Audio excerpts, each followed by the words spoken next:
Ladies love the skin. Ow. Bring it a little bit closer. The good skin, that is. That's why having a proper skincare routine is very important, and you need to feel the teach. The process is so easy, just 4 steps. You got your daily face wash. That's going to clean your face up nice and right.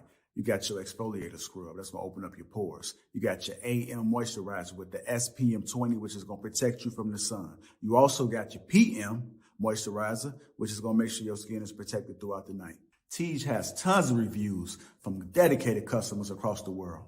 I know I said a lot, but it's okay, because guess what? It comes with an instruction card to explain to you in detail what to do morning and night. And because Tej is a sponsor, they're offering my family 30% off along with a free gift. Just click that link that's in the description and feel the Tej.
Wait. I know what you're going to say. I'm not a man and I don't have a beard, but he does. And so does he. And we are going to help you grow, enhance, and groom your beard and hair. So, even if you're not a man, yet you know one, we have something for you. Now, we all know someone or we ourselves may want to grow our beard from our facial hair. We may want to grow our hair on our scalp, but we don't know how. We've been struggling. I have 3 points for you that's going to help you grow your beard, and not just grow it, but hydrate it, allow it to come in healthy and shiny, and be able to groom it properly without all the flaking and the itchiness that sometimes comes with grooming the beard. Okay, number 1, be patient and consistent. Now, growing your beard is going to take time. It's going to take at least 4 to 6 weeks for your stubble to start coming in. And I'm touching this, y'all, but you know, I'm not trying to grow my beard. I'm trying to help you grow yours. In those 4 to 6 weeks, you may notice a little itching, a little irritation, a little discomfort. All of those things are normal. Just don't give up and commit to the process. Okay, so number 2, resist the urge to trim and shape your beard for the first 4 to 6 weeks. Just let it grow. We all have different growth rates for our hair and for our beards, even our mustache. This is controlled by genetics and also our internal health. So just let it grow.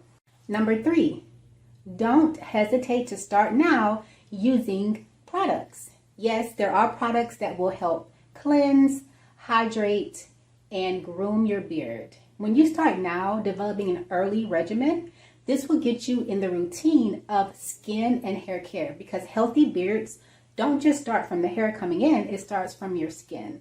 So we have the products for you. We have a 4-piece system where we will cleanse, moisturize with the hydrating lotion. Then you will be able to use the balm for styling, softness, and shine. And then you're going to lock in all that beautiful humectants and moisturization with our oil for your beard, hair, and body. Just had to take a moment to see my beard looking so good. Man. I'll make sure y'all click that link. So Lapeef and Sugar Crows have teamed up to bring an awesome line to you all. We have been working on this to make it just right for you and your loved ones. So please, if you love this video, please like, comment, and subscribe. If you love these 3 facts. Okay, so and what if, like, after I said all of that, you still don't know where to start? We do offer 30-minute consultations where we will walk you through from an internal and topical standpoint of how you can enhance, grow, and groom your beard as well as your hair. Please tune in to our next video. We're going to give you more value, more information, and don't forget to purchase our products online at assuredmannaturals.com.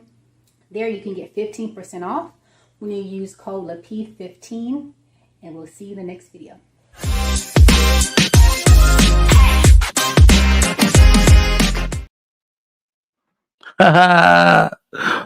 What up, y'all? What up, y'all? It's your boy Trigger Mike on the Trigger Mike Show. Good evening, everybody. Let me know if you can hear me in the chat. What's going on, MS Best? What's going on, Daniel Berry Sports Highlights? Y'all come on in, man. It's been a long week. I've been working. I have been working. We on a closeout. We about to close out the year. I'm in a program at the job now. It's a fast track to the C-suite program. That's what they're calling it. All the new leaders, they're about to expand. So all of the people going to the new divisions, they want to give us this training because we're the ones. They don't want to hire anybody outside of the company. They want every single director in the company, every project manager to be the ones that take those higher level positions. So, man, come on, MS Best. I don't know if you're talking about the title. Let me know if you talk about the title. My titles are to provoke. You already know that. That's what my titles are for. But welcome, everybody, to the Trigger Mike Show. It's been a minute. Let me tell y'all why I haven't been on, other than the fact that I've been working. I just been taking time to do projects. It's about time that I take the time to do my work in the middle of the day, because most of the work that I get, I can't even work on until somebody else is done. You know how stuff works on like that. But I do a lot of work at night while I'm sitting here chilling on YouTube, chopping it up. If you see my head in this direction, I got 3 screens. Okay, so I just be in here working. But I said, you know what? There's so many people streaming during the day. Let me take time to get my work done, make money that way. But man, we're gonna be here all night long, man. I ain't got nothing to do. I left that conference at 6 p.m. All right, chilled with my family for a little bit. We talked. Me and my wife even sketched out a savings goal. We like, God damn, we balling for the holidays. We said we're gonna pay this off, pay that off, just for shits and giggles. Purchase a vacation. So yeah, it's gonna be a very good holiday. I'm gonna be on a cruise. I'm gonna be on a cruise from the 23rd. So don't expect to see me over Christmas. I would Christmas stream. I see you in the back, mistaken. I'll be right there. God damn, you had to be the first one to come up on this topic, huh? You did have to be the first one to come up on this topic. Good God Almighty. I should have known she was coming with bells and whistles on. But you know what? Everybody welcome mistaken. I don't got the sound effects. In fact, I'm gonna buy a Roadcaster right now because I've been procrastinating. What's going on, mistaken? Nothing. I'm good. I just happened to wake up from my nap. It was like, oh shoot, I'm late. And then I saw this, so I missed the topic. What was it? Now the topic is men are trash, but it's a buzzword topic. Oh, okay. I don't think men are Either way, trash. I think some men are, but got you. But let me say what's up to the people. My man Ashton in the building. MS Best, always faithful. What's going on, Jolie? I have been missed. Oh, snap. Appreciate that. Yeah. I've been working, man. There's a lot of hot people on YouTube. Like, I don't hate. Y'all see me up on their stuff. I try to show support, invite some of the heavy hitters over there. Man, I love what's going on in the space because it's an open space. You can always come back to it. You see what I'm saying? So I've been streaming for a year straight. on some real shit, I've been streaming during the workday. You see what I'm saying? That's why I'm like, all right, let me cool my jets. And there's also opportunities for different times. You know, I know people are used to seeing me in the daytime. I can be back in the daytime at any time. It's an open space. What's going on, Carlisle? Tom, what's up? Advanced Perception. Oh man, I miss seeing these names. Buck Rogers, yo, what's going on? My man Red Pill Ranger says people are trash. That is correct. So what I'm gonna do, without further ado, we're just gonna get into the topics of today, I guess. And I just want a little bit of an icebreaker. So the reason I brought up this particular topic is because it's been a hell of a month. I don't know what the hell is going on in Black America with celebrities or whatever, but it is Sexual Assault Awareness Month. I'm pretty sure it is. It has to be. If it wasn't, it is now. And I just feel as though, or I think rather, now we're in a time where people's reputation and the black man reputation is almost in the gutter. I always feel like it's super high because you can differentiate this type of man from that type of man. But I think now it's a little too late for people to stop conflating us together. What do you think, Mistaken? What's going on in these times right now as far as the male image? Do you think it has been damaged? And do you think we can come back from that? I think it has been damaged, but I think it's not just the male image. I think Hmm. the female image has been damaged as well. I do think the opportunity to come back is there, but it's going to take more, I guess, more of the negative spaces to be replaced by more positive representation in order for that to happen. Yeah. Okay. I'm trying to upload this video I have, but I'll get it. So what I'll say is that for some reason, I think as a whole, society is trash. Hmm. Society is trash because we perpetuate trash. Yep. we validate the nonsense over and over, and I'll be for real. We give too much spotlight to the negative things, and one of the biggest criticisms I have is that we use the world. We act like the world is our neighborhood, and it's not. Everything will seem like it's happening in abundance when we use the world as our neighborhood. We used to think the world was better because we didn't have access to see what was going on in every corner of the world at any time. Because when I like if people would say something to the sort of murder is high, people killing each other left and right. If I go around in my neighborhood in the 10 square mile radius, there are no murders. The area that affects me the most, that I spend, 22 out of 24 hours a day, there are no murders ever. Then like nobody's been murdered here in I don't think ever in that 10 square mile radius, right? But people tend to use the world as what's going on in their immediate zone. So But do you think part of that is intentional though too? Like I think part of the problem is we like to broadcast our business for one. A lot of other cultures like to kind of make sure is not advertised.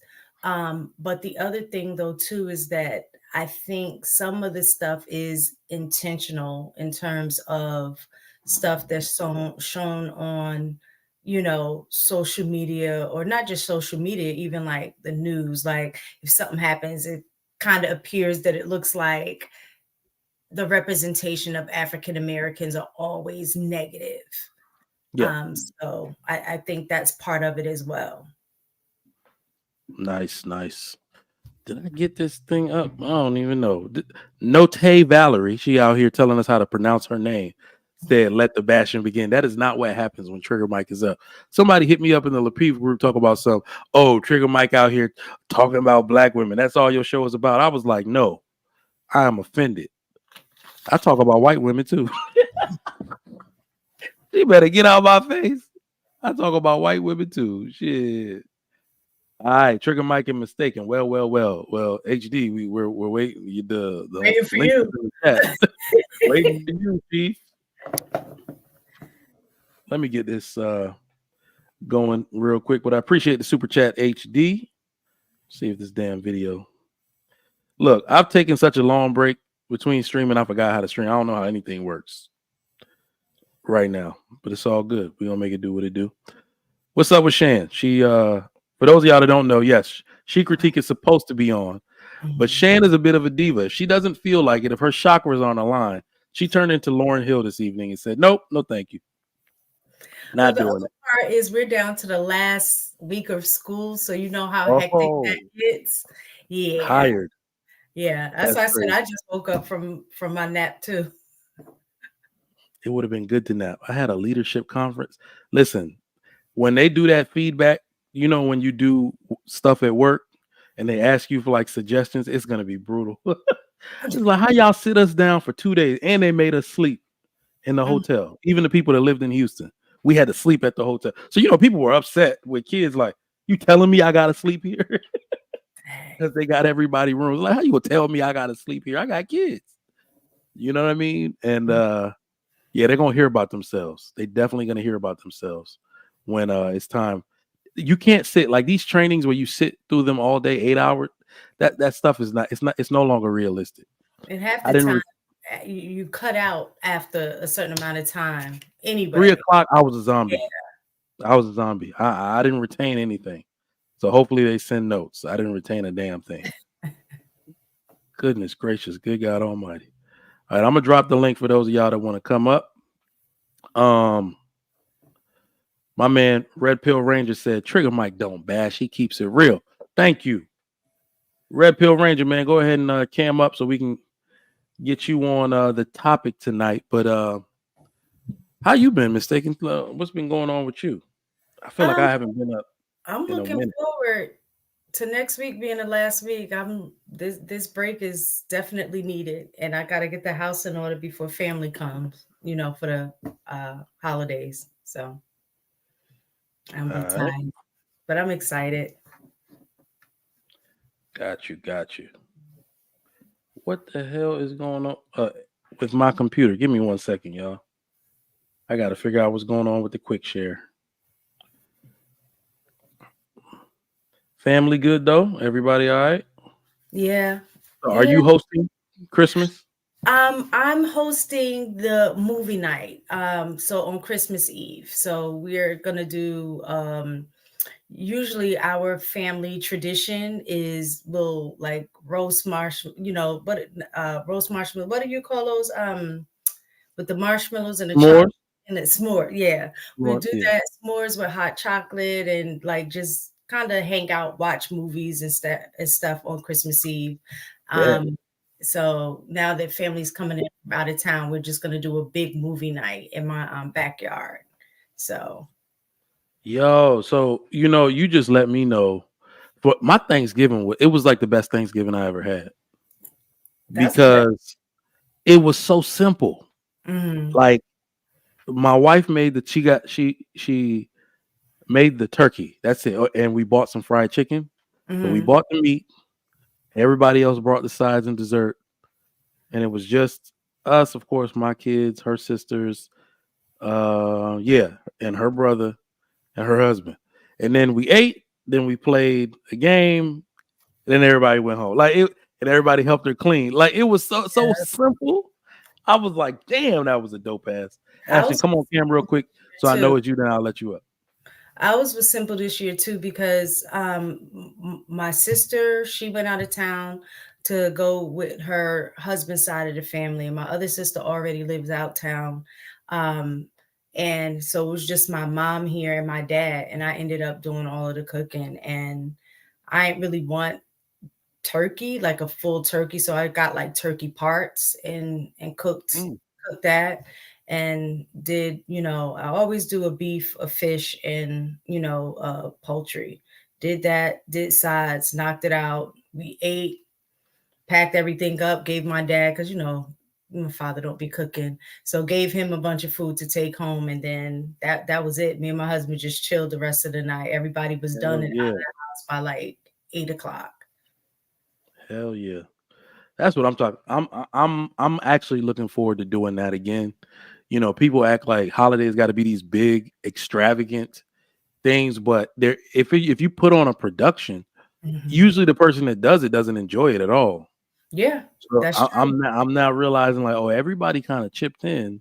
My wife wasn't slaving over the stove for like, mac and cheese and cabbage and this and that.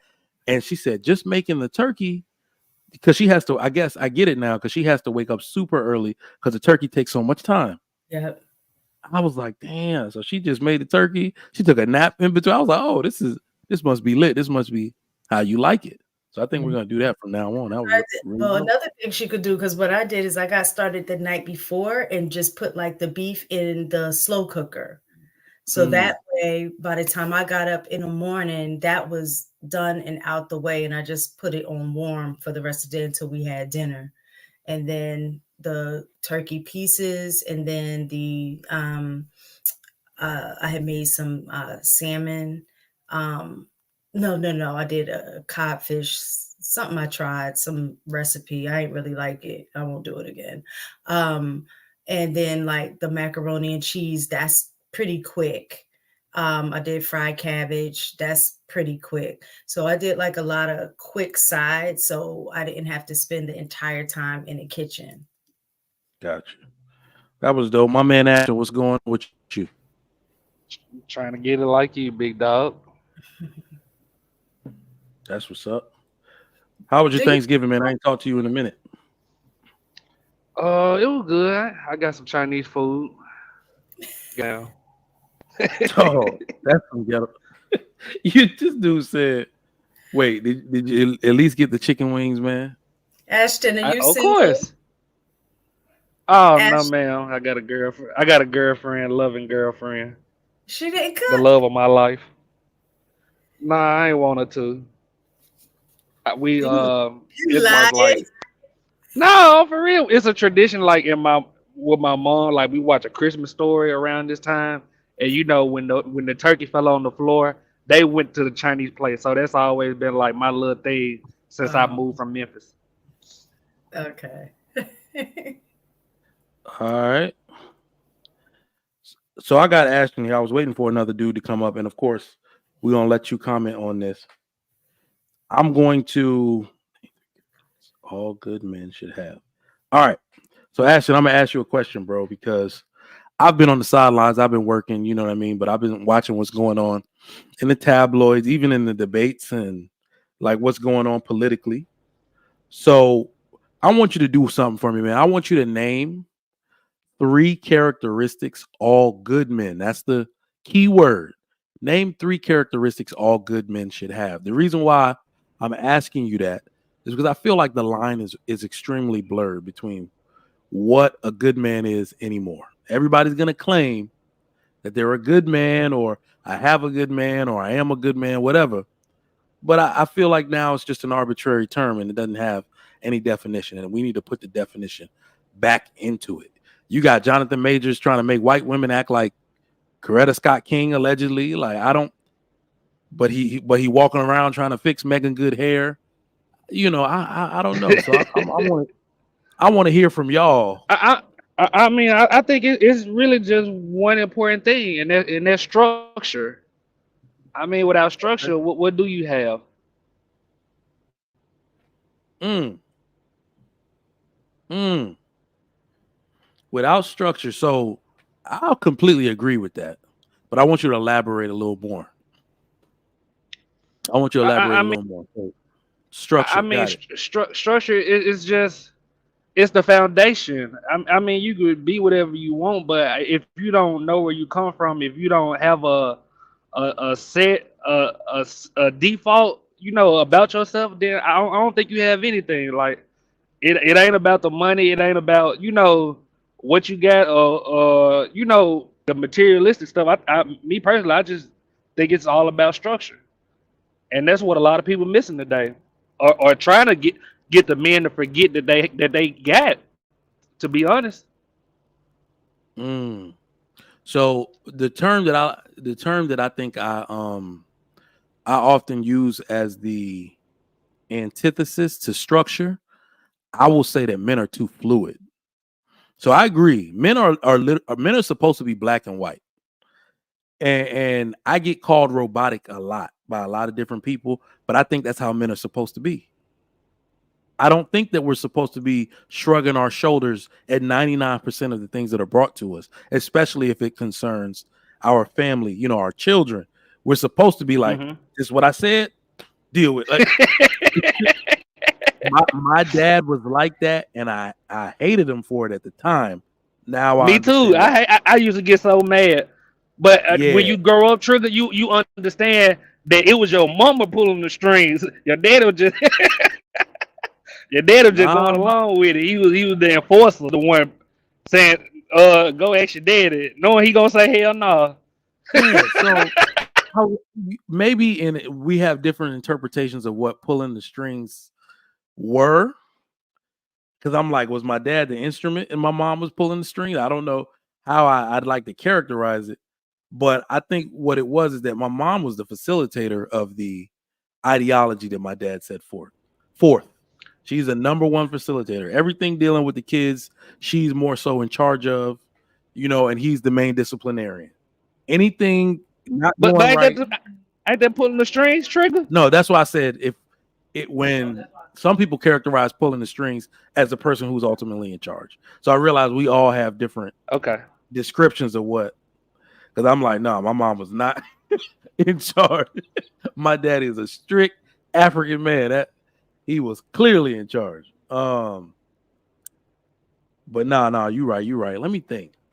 So I like structure. I'm gonna add one to it. You know what? All men need to be reliable. I don't know. I don't know what you. I don't even need. Like I don't need. If I was a woman, I mean, you can do anything with a reliable man. I'm sorry, you can do anything with a reliable man. If if you understand a man's nature and you're one of those women that'll say a man is gonna do what he's gonna do, I think a lot of women let a lot of stuff slide simply because their man is so reliable. I've actually seen that. And I think in my culture, in Nigerian culture, that's why the women tend to not leave because they can kind of set the watch by the dude. So they'll put up with a lot of shit because At least the money gonna be on time. Like they're like, this dude don't miss he don't miss a outing. Don't He miss a here at this payment. time. Exactly. He don't miss a payment. So I think all men gotta be reliable. Hey John, real quick, just cam up for me so I know you're not a troll, and I'll let you up, bro. John the Baptist in the building. Hell yeah, he gonna add something to this for sure, for sure. But mistaken, I'm gonna let you get John. I can't see shit. What the hell was that, John? Oh, And yo, y'all should have seen this abyss. Where you can see it that he showed me. I couldn't see a damn thing. A dark skinned dude in the dark trying to cam up. It's midnight. Oh my god. Oh my god. He laying in the bed eating cookies. Oh my goodness. Mistaken. So Ashton said structured. I said reliable. Give me one characteristic, a third characteristic you think all good men should have. Integrity. I was gonna say that one too. You took mine with reliable. Oh, but I was like, they're both. Integrity. I wrote my list. I wrote integrity, self-discipline, reliable, and a seeker of knowledge. And I don't mean just like book knowledge, but even like learning about oneself, learning about their partner, learning about their kids. So just, just well-rounded in knowledge. All right. John the Baptist, what's going on? What's Good up, evening man? to you. How y'all doing What's this evening? up? Oh, we good, bro. Thank you for coming through. What's good, John the Baptist? I can't call it, man. Just another day in paradise. All right, what you got for us? You been listening? Yeah, so I guess the word I'm using, relentless. You said relentless. Relentless. Explain. When it going get tough, get going. Get tough, get going. Absolutely. Yeah, you don't like just cause things get hard. You got to keep pressing, got to keep pushing on. You can't be concerned so much about your emotions or your spouse's emotions, or your family's emotions. If it's got to get done, it's got to get done. People not gonna like it. Your spouse not gonna like it. Your kids not gonna like it. But as a man, you have to be relentless. You can't worry about any of that stuff. That's true. But I mean, John, ain't that most men? Say what, Ashton? I mean, ain't that most men? I mean, me personally, that's like a trait, or I mean, like a gene, like a genetic gene in men, is it not? So did I not understand the question there? What was the question? Being relentless, is that not like a blood cell in a man? Like, don't that come with it? You think all men are relentless? I mean, maybe in my village, I could be mistaken. I don't think all men You are tell me. relentless. I don't think all men are relentless. I mean, I'm not even comfortable saying they have the potential to be relentless. It's something that has to be nurtured into them. So I don't think all men are relentless. I think it's something you develop. I think it can be innate in some, but I think it's something that's developed over time in others through trials and tribulations and successes and failures. Probably more failures than success. And then you start seeing things not getting done. You start taking accountability. Like, no, this got to get done. I don't care what people thinking, what people saying. This got to get done. No more excuses. All right. So I don't know if this word, because there's something you said that I think I think it's like a resilience thing too. And I think that's what more Ashton might be alluding to, but I could be wrong.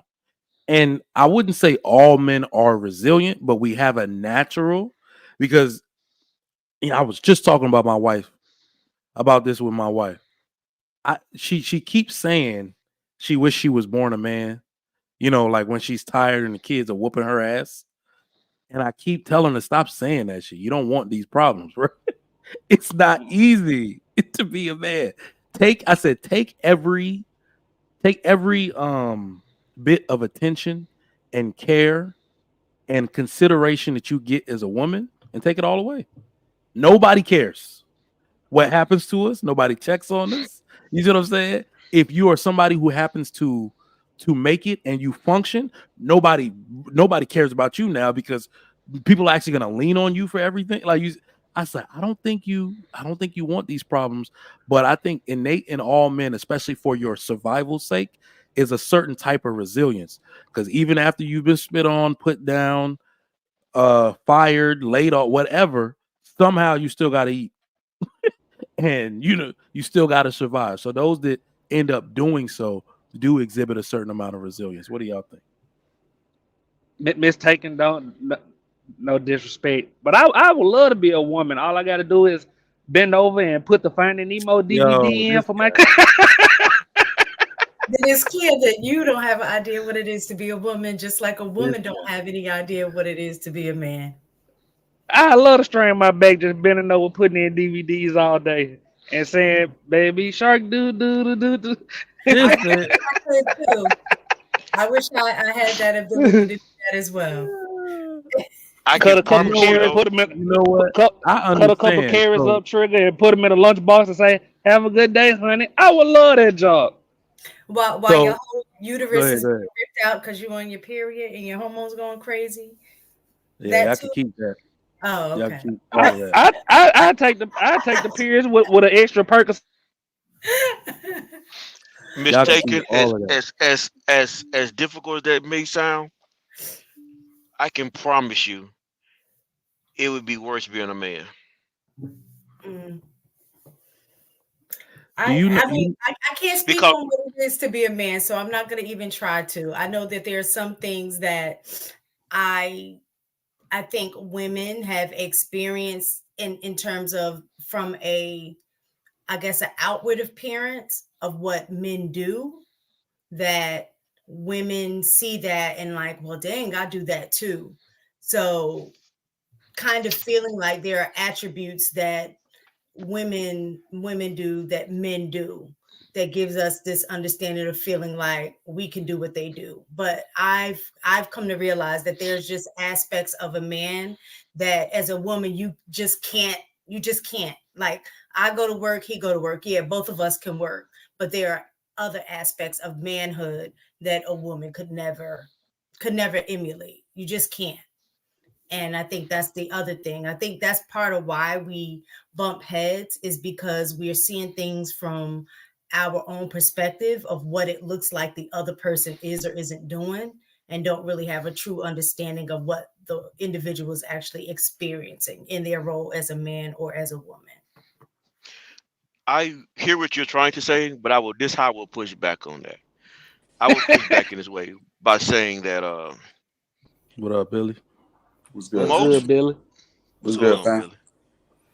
Most men in society, well, I say no, I said this way. Most black men in America actually will listen to their woman whenever she's going through a cycle or emotional hormonal period of time, and they will cater to her emotions, try to make her feel comfortable. I can't And say that's that what has been my experience, so I can't speak to that. That hasn't been mine. Is, are you crazy? So I don't think that I don't think that that's appealing to my emotions at all. yeah. So I Right. mean, so You good? You good? like I said in general though, most Black American men in this culture, they tend to cater to a woman's feelings and try to seek out how, because you gotta understand, as a man, you can't get a woman until you learn how to connect with women. Men spend most of their lives trying to learn how to understand women, That's true. which is one of black men's downfall. Is why we're not as strong a community as we should be, because we spend too much time trying to cater to the woman rather than being staying on task with what a Mm. man is. And so I will Um, say this. This is why I John. say this. Oh, Go. but I was taught. I was born and raised to something that's always right. It was actually a picture frame on my in my bedroom, like like the little old '90s pictures. It It was says like what? one of them. The woman is always right. That's what I grew up on. That's what every OG told me was the key.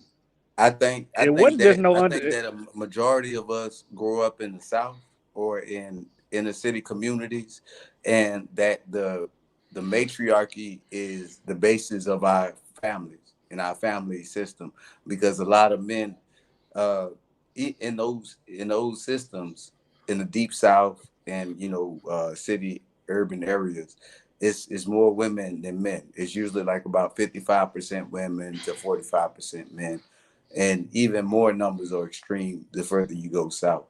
And when you have that type of objective, uh when you minus something from an equation, when you have that much masculine energy taken out of a community, there will be some kind of revert where the matriarchy starts to take over in these communities, in these societies, and in these cultures, where women are the dominant ones in the family, whereas the man takes a side seat. And that's a lot in our community, yes. But I also see where my homegirl coming in at saying that I do see a lot of men saying, "Girl, you crazy, girl, you tripping," and it's that and the other, because us as certain types of men, quote unquote, the leaders of the community or the pillars of our family, we have to be super masculine. We have to be super, you know, when you try to break something down mentally, we have to be logistic. We have to be all these stoic, all these different type of things, and we have to be that in an ultra sense, because it's lacking the other male presence, the balance. You get what I'm saying? And it's ultimately up to us to have our women fall in line into a place of, this is what the men say in the family, and this is what goes. We are secondary in command. You mean It, the men are secondary? No, I'm saying that the Woo. women have to I mean, take the role of saying that. you brought up a good question. I was like, all right, so let's discuss this, because I want to stay right there. You brought up something very important. Hold on, What was that, my brother? give me 1 second. Let me hide it. Can we thrive under a matriarchal system? Why or why not? I mean, I think we are doing it. We have been doing it, but it will destroy certain aspects of our community. When it comes to the family unity, it will destroy it. It ultimately puts a woman in a position to say, "I don't need a man." Um, that's a hindrance to the overall unity and us being together as a family and trying to move forward. But it also opens up the opportunity for more of our women to achieve more. Like, they can go over and beyond, and maybe even past the reach of certain Black men, because of their social ineptitude, because they are built for that. You know what I mean? And like, out of all the women in the world, Black women are the most inept at being a boss chick. They can adopt it the fastest. They can do that the best. And I think that's not by coincidence, but by design. All right, mistaken. Billy, I you really starting want a to hear channel? Nah, you. I don't need no You channel. you peeped that too, huh? Ash? And I'm like, this dude. You peeped that too? I did. Professor Billy all of a sudden. All right, Nah, mistake. man. I'm just Can we thrive? Meaning, especially, let's talk about the Black community, because it is in a bit of a gynocratic state. Can we thrive under like, keyword being thrive? We live under a matriarchal system. who Can we breathing that thrive? much? Who that is breathing? John the Baptist laying down eating snacks. Um, You might want to That go get nigga that struggling. sleep That study, nigga need my a guy. sleep Goddamn. machine. nah, You might want to go get that sleep study, big dog. Right, that nigga need a I'm sleep trying to drop. clean up my, trying to clean up my truck while I'm trying to clean up my I truck. had one on Monday. That lady said, you definitely coming back. I was Okay. like, damn. Right, that boy got sleep apnea. Hey, Nah, Trigger, I I'm answered cleaning up all the my truck. questions right, and they still gave me a sleep apnea hey, machine. She said, "Do Billy, you snore?" I said, "No." Nah, I'm doing I mine want for to my tell you military hi. I disability. haven't seen you in so long. Right. It's been about a year. How you been, my I girl? know. You been all right? It's been a minute. Yeah. You're looking good. You're looking exactly the Thank same. you. And you're looking happy. I'm always happy. I can't be down. Life too short for us to be down. We got the lifespan of a mayfly, and loyalty is even more fleeting. This nigga starting a rumble trigger. A He rumble is. channel. He lying to us. He lying to us. But for real though, Where hey, life is like, hey, on some the real, skulls at and shit? real shit.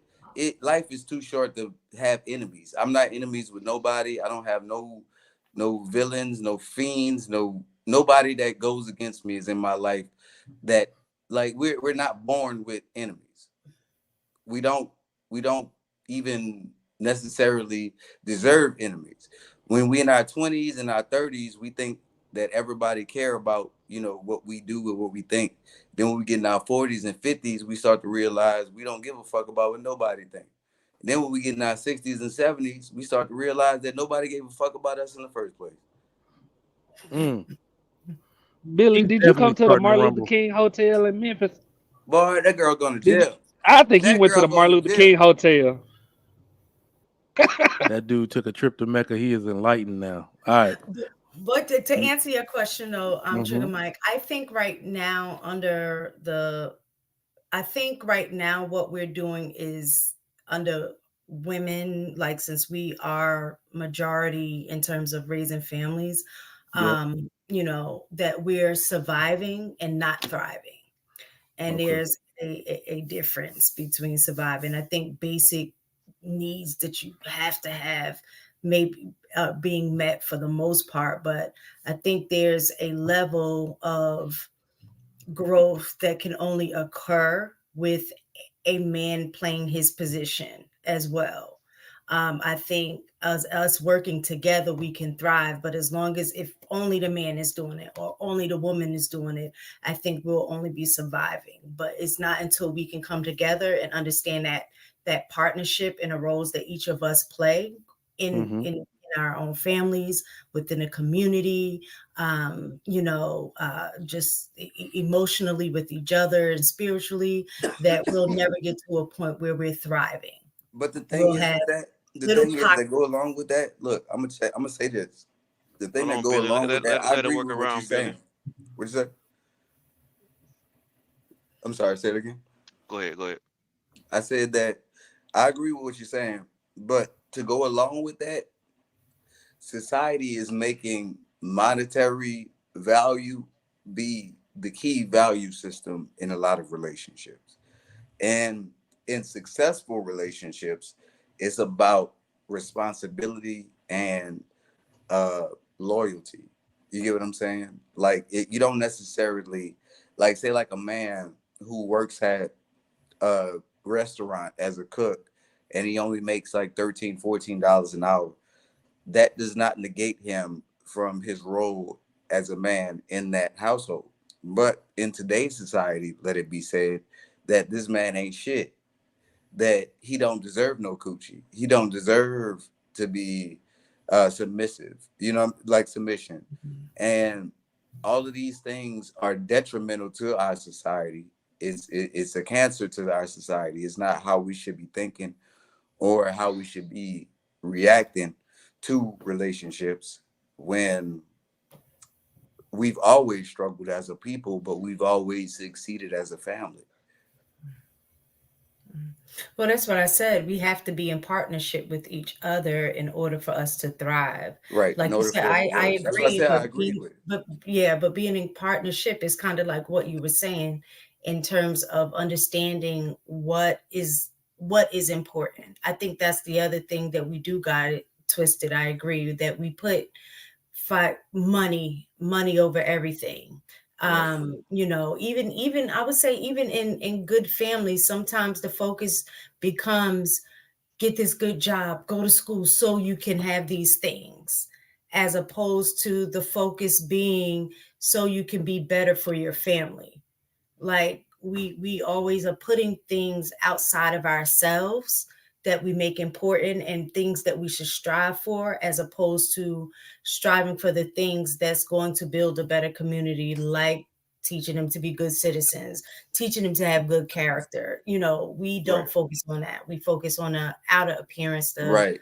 outer things. So Right. I More agree of a with you. monetary, more of a, esoteric goals. We have like a lot of things that we push outside of our bodies on friends and families, where they dictate where we are socially or even, spiritually sometimes. And it's a shame that we think like that. But, if you know better, you do better. And when you take these meanings away from, modern society and social aspects, what you have left is reality and responsibility. Like, if I put a ring on your finger, we can say that we're married. But somebody who went down to the courthouse and actually got married and had a big ceremony and a big wedding and this, that, and the other, they would be more married to the eyes of the people than we were. But in all actuality, what goes on in your home? If I'm here paying bills, taking care of you, doing what I have to do for you as a man, I can actually be more of a husband than somebody who actually have paperwork and this, that, and the other. And the world, views us as husband and wife and this, that, and the other. But you're not doing what you have to do as a man, as a husband.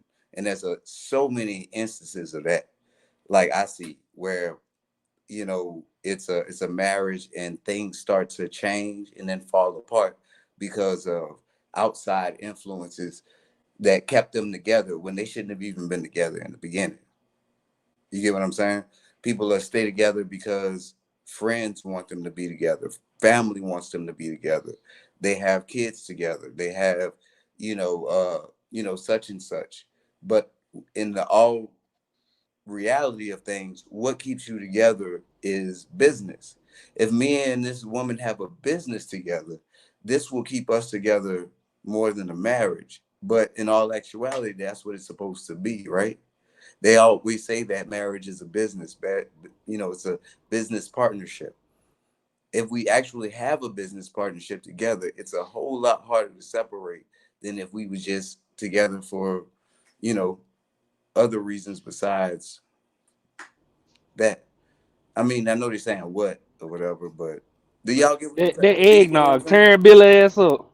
No, I'm just saying, like, if me and this woman, if me and my girlfriend had a restaurant together, if me and my woman had a restaurant together that was super successful, we wasn't working out romantically, in a relationship wise, that business would keep us in some kind of a relationship. I mean, but you putting the cart before the horse, Billy, No, because it's I not. mean, No, y'all your are putting kid, the car before your the horse kids, because you putting something that Billy, is your kids intangible. are a All business. right, go ahead. Your marriage is a business. First, I ain't trying to cut you off, but I'm just saying, like, that's a part of business. Keeping your kids up, keeping your family together, that's a business. How can you say skip past the family, the kids, the marriage, and go straight to a restaurant?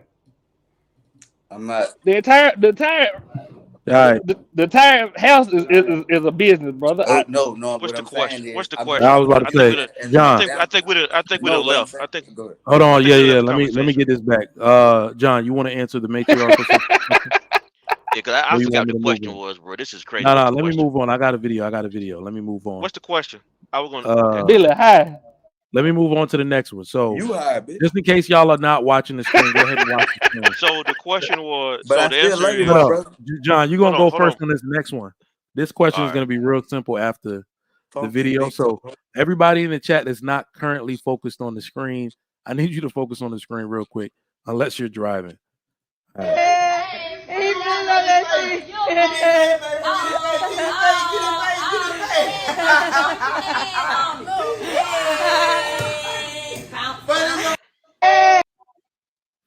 My only question, Bah, bro. bah, My bah, only bah, question bah. is, how did we get here? That's the question Matriarchy. from Matriarchy. that video. Hold on, John the Baptist got it. Nah, there ain't no matriarch right there. John the Baptist got it. How did we So get Oh shit. to that Big- point in our society? Who's that dipping Real, in the real quick, let me cabinet? read the so super chats real quick.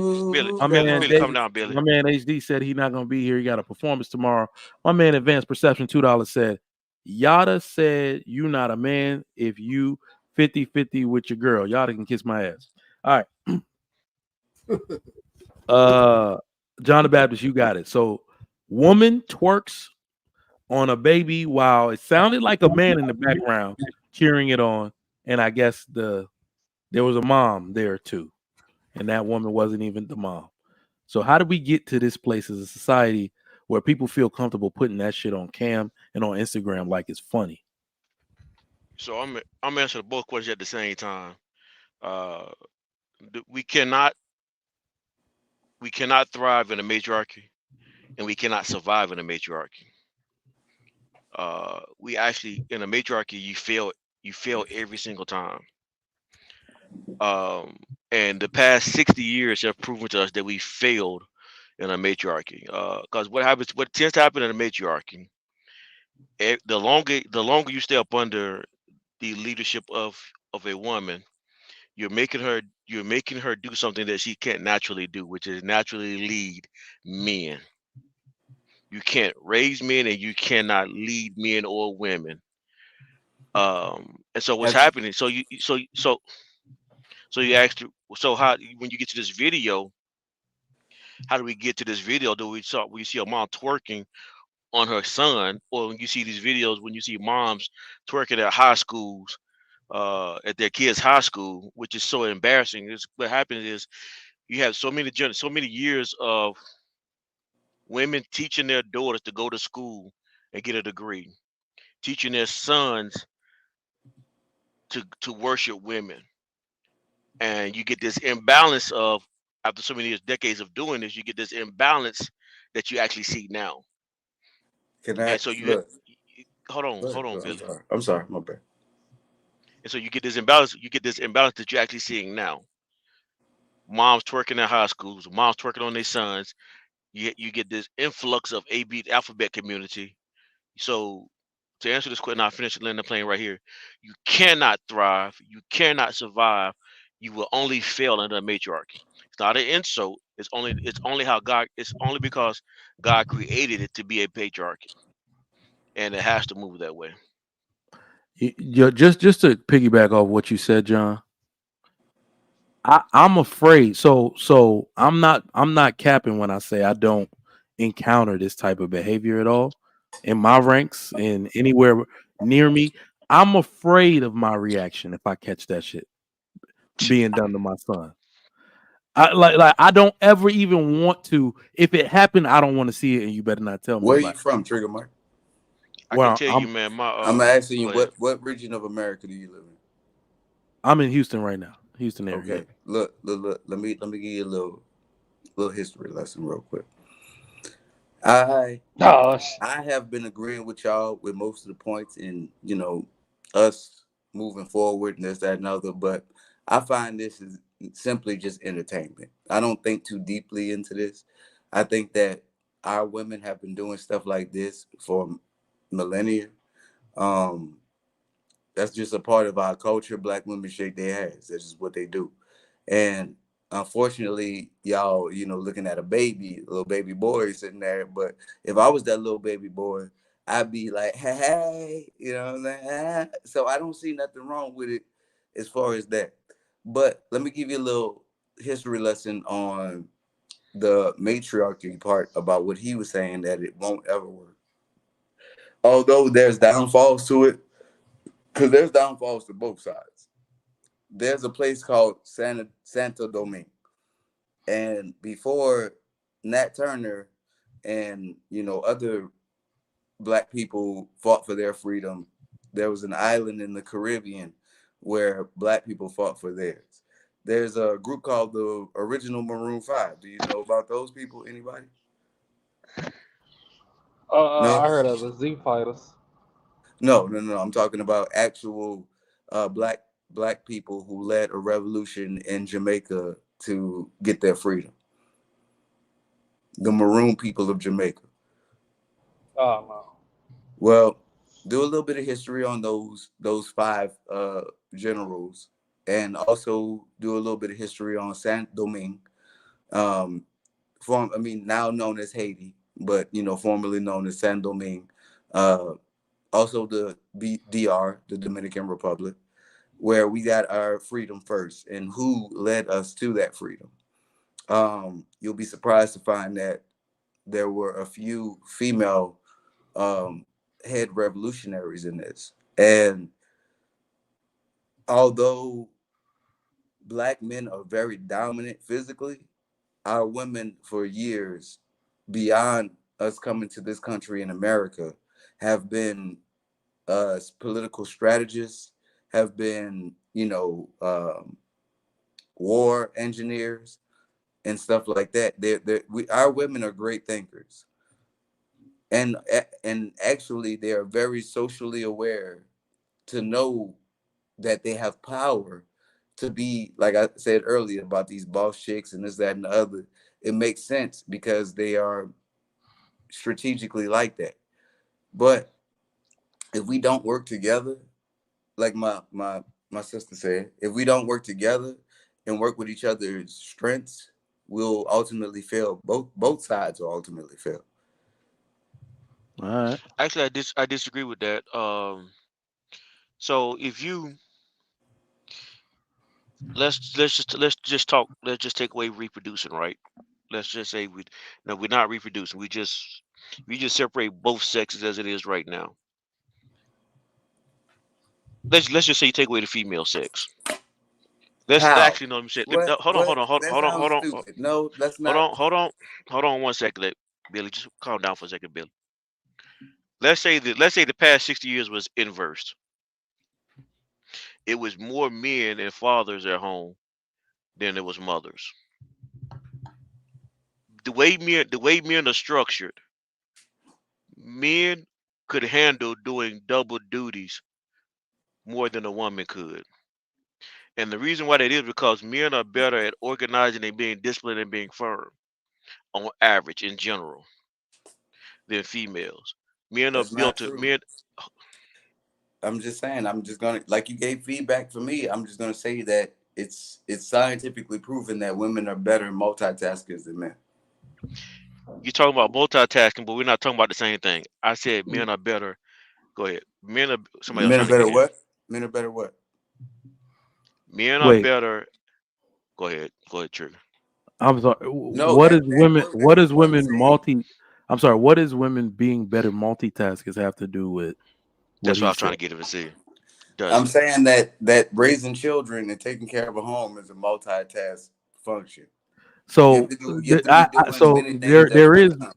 So the multitask thing is like it's a truth, but it's also overblown as to the efficiency and effectiveness of multitasking Men are better at focusing their attention on on one one thing thing at a at a time. time. Right. Whereas women are better at uh But look how it's going, Billy. Sip it, Billy. They've been doing Billy, it for like the last 30 no, years. they've been doing it more than the 30 years, bro. It's Kids can't no, bro, read. kids ain't Billy. just been Hold on, 30 hold on, years. hold on, Shit. Billy, hold It's on, been Billy, hold going on, on Billy. since beginning of Cause All right, humanity. you actually, Billy, what you did was you said something that I did not say, and you begin to elaborate on something I did not say. What I was saying is that men are better at structuring, discipline, and keeping things in order while I working agree. and keeping the family intact.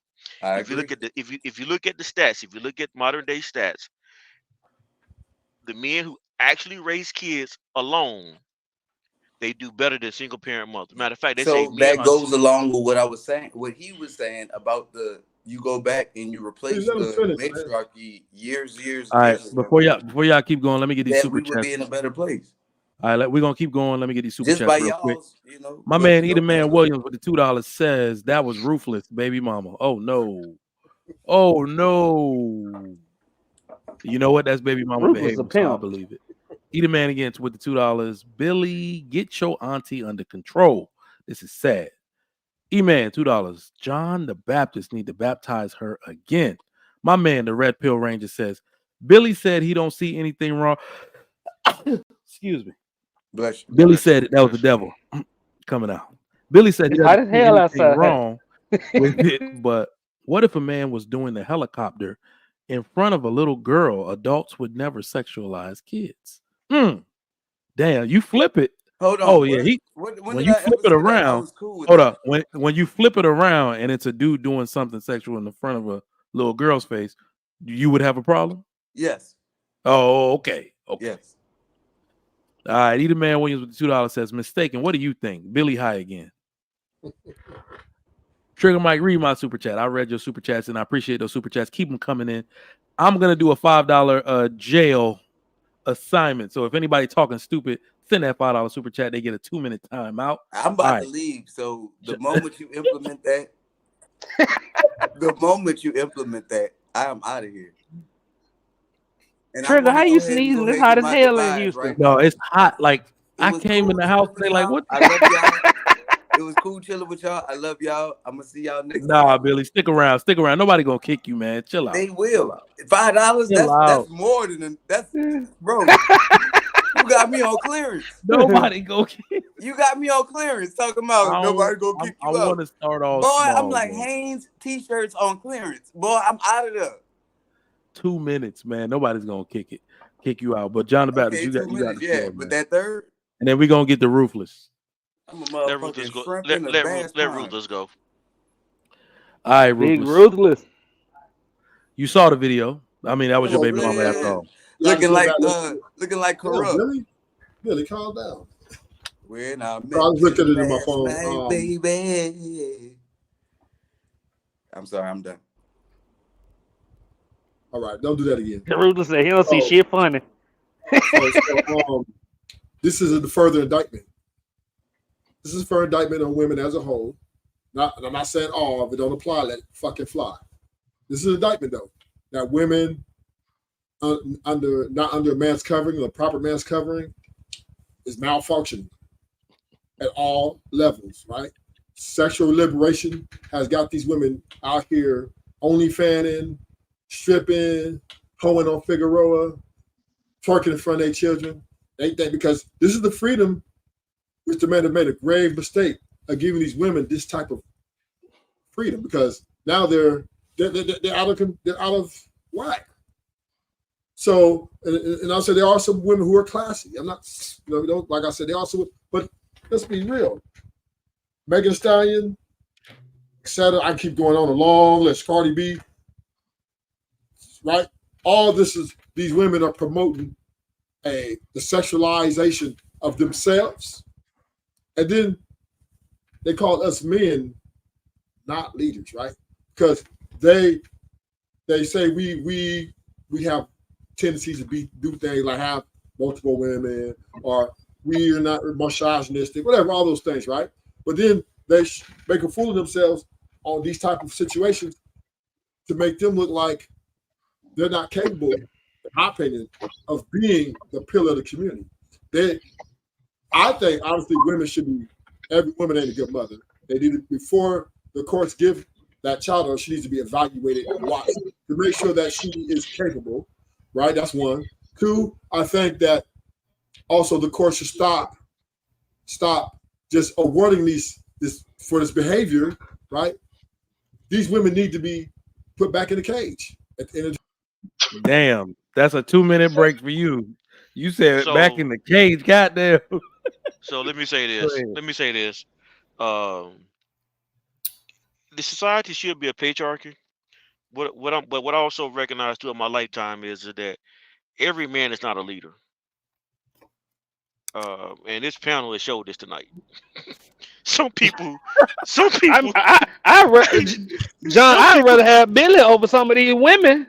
Shit. Some men should not be allowed to talk in public platforms at all. That's all I'm saying, bro. That is true. I see why. I understand why some women won't follow men now, because if you got dudes who are undisciplined and won't stay on task or won't stay on topic or task, how are they going to put trust in you to lead them?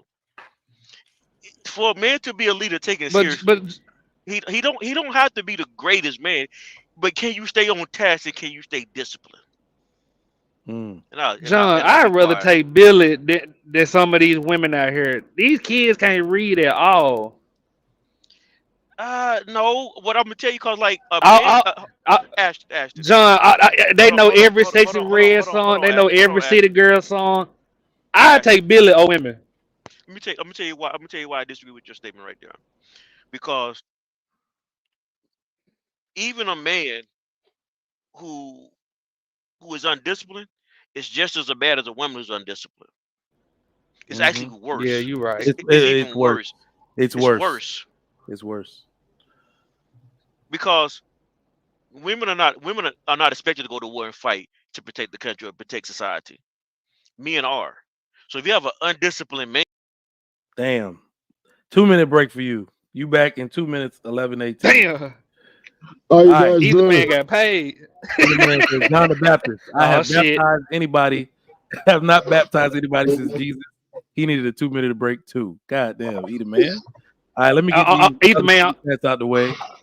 Bye, Billy. Trigger We Mike, don't can I care. say Just one thing real quick? hold on Either real man quick. is trying. Either My man man is trying to close Smiley this show. Jizzle. All right, let me get these super chats. Smiley Jizzle, $10. These are all aspects of leadership. That's what men are better at. Kick off Billy. Said ruthless, pay your heat bill, and take out that jacket. Take a 2-minute break. All right. Who said they wanted to say something real quick? Me, Trigger. Either man, I'm sorry for what I sent in the super chat on this so risky. Don't boot me, please, sir.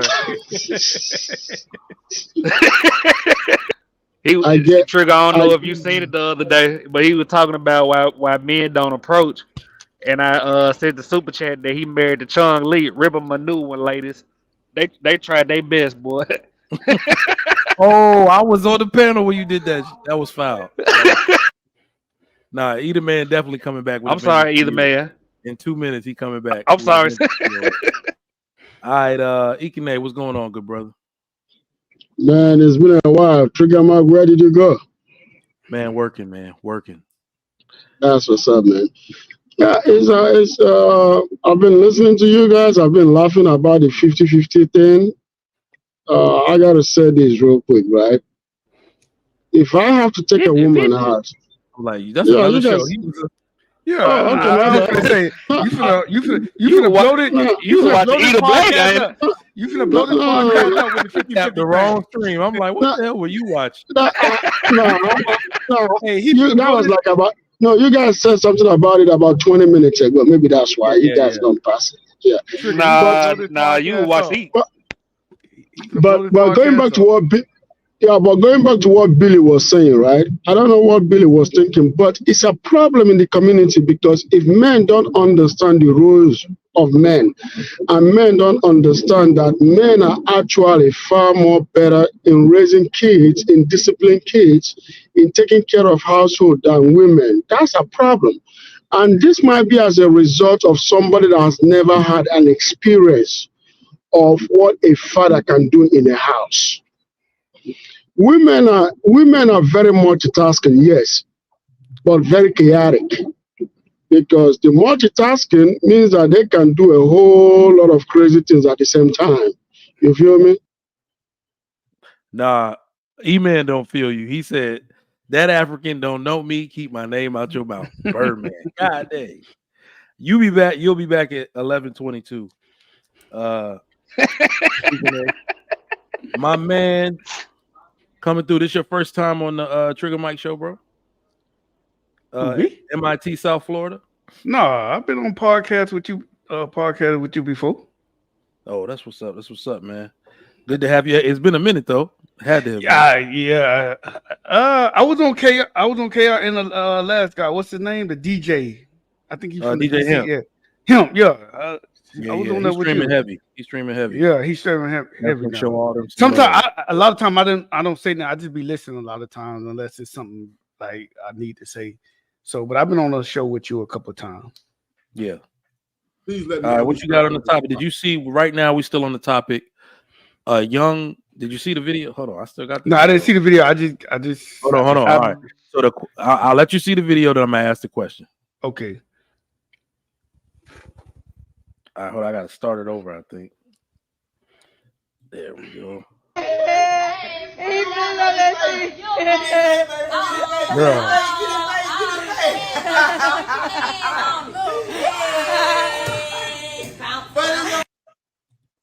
All right. So the question is, how did we get here as a society, man, to where a young lady twerking on a baby like that? I wish I was the baby. We all wish I we were the mean- baby, but that's not the point. I Billy. mean, I think Why y'all jealous of that little boy? I think in today's society, like everything is accepted pretty much. So some people look at that as, oh, all she's doing is having fun with her baby, as long as the baby's healthy or whatever. I think everything is accepted nowadays. So that's why they're doing it. They're not getting crucified for doing that. Like it's not a big deal, you know. So I think in today's society, where I would say 15 years ago, 20 years ago, people look at that and like, yo, what are you doing? Now somebody might say, oh, like Billy just said, y'all jealous of the baby. You know, y'all, it's accepted. That's not normal parenting right now. See? So it's just everything is now accepted when raising a kid. Trigger Mike. Hold on. I gave you no, hold on. Trigger Mike, I gave you money to put either man on timeout. That's what I said on that chat. On that chat, I gave you $2 to put either man on timeout. There ain't no money to put somebody in timeout. I thought it was where did 20. you see it, bro? I thought it was a dub. Yeah, on the super chat. Put him on timeout. $2 ain't no timeout. Your internet is still loading because that shit $2 is in African money is a whole lot of money. now you announced it. Now he gonna get your ass watch. Hey, you know, $2 in African money is like $2 in shillings. Hey, $2 in shillings. Shit, you can get yourself a couple of drinks at the bar. Right, that nigga could have bought a Honda Accord with them $2. Shit, that nigga could have bought a turtle shell and a Honda Accord. Damn. All right, but go Trigger ahead. Mike, yeah, what I was saying was everything is accepted nowadays. Like it just. She's not gonna get crucified for that because people gonna look at her. Oh, the kid is healthy. Like she just having fun with the baby. That's all she's doing. It's just like it's normal behavior. I'm gonna say normal behavior, but it just everything is accepted now. Nobody's not gonna criticize unless you like actually harming a child physically. Then they will say something. I was saying that. See what? Yeah, to be quite honest, I'm looking at it the same way, man.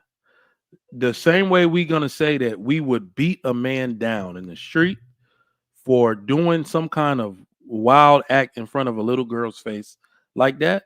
A woman to do that to that woman for doing that. A man couldn't do nothing like that, but a mother can get away with that. A mother can get away with doing sexualizing her son. She can get away with that, but a man can't do that. Hold on, real quick, Ike, what do you think about it? Oh, he still got that. No, go ahead. No, I'm here. You said, what do I think about it? It doesn't matter because Ike put you on timeout for 2 minutes. He put you on timeout for 2 minutes. That's fucked up. You know that's my man. You coming back at 11:26, Ike. I'm just playing with you. Nah, but go ahead. Take another break. African. I was gonna leave you alone, but tonight is tonight, and I'm feeling all right. Take another 2 minutes. I go ahead, finish up MIT, then that's it. I'm pretty much. I like to listen. I like to listen, so I'm pretty much done. Mistaken wants to get in there. Go ahead, Mistaken. I was gonna say I do agree that women get a pass for being over sexualizing boys and everybody's clapping. Men included, like, oh, because you can hear somebody in the background like, get it, like that kind of stuff. Whereas it's seen differently when a man does it. Right. But you'll find on that the behaviors are just still equally, because I seen another video.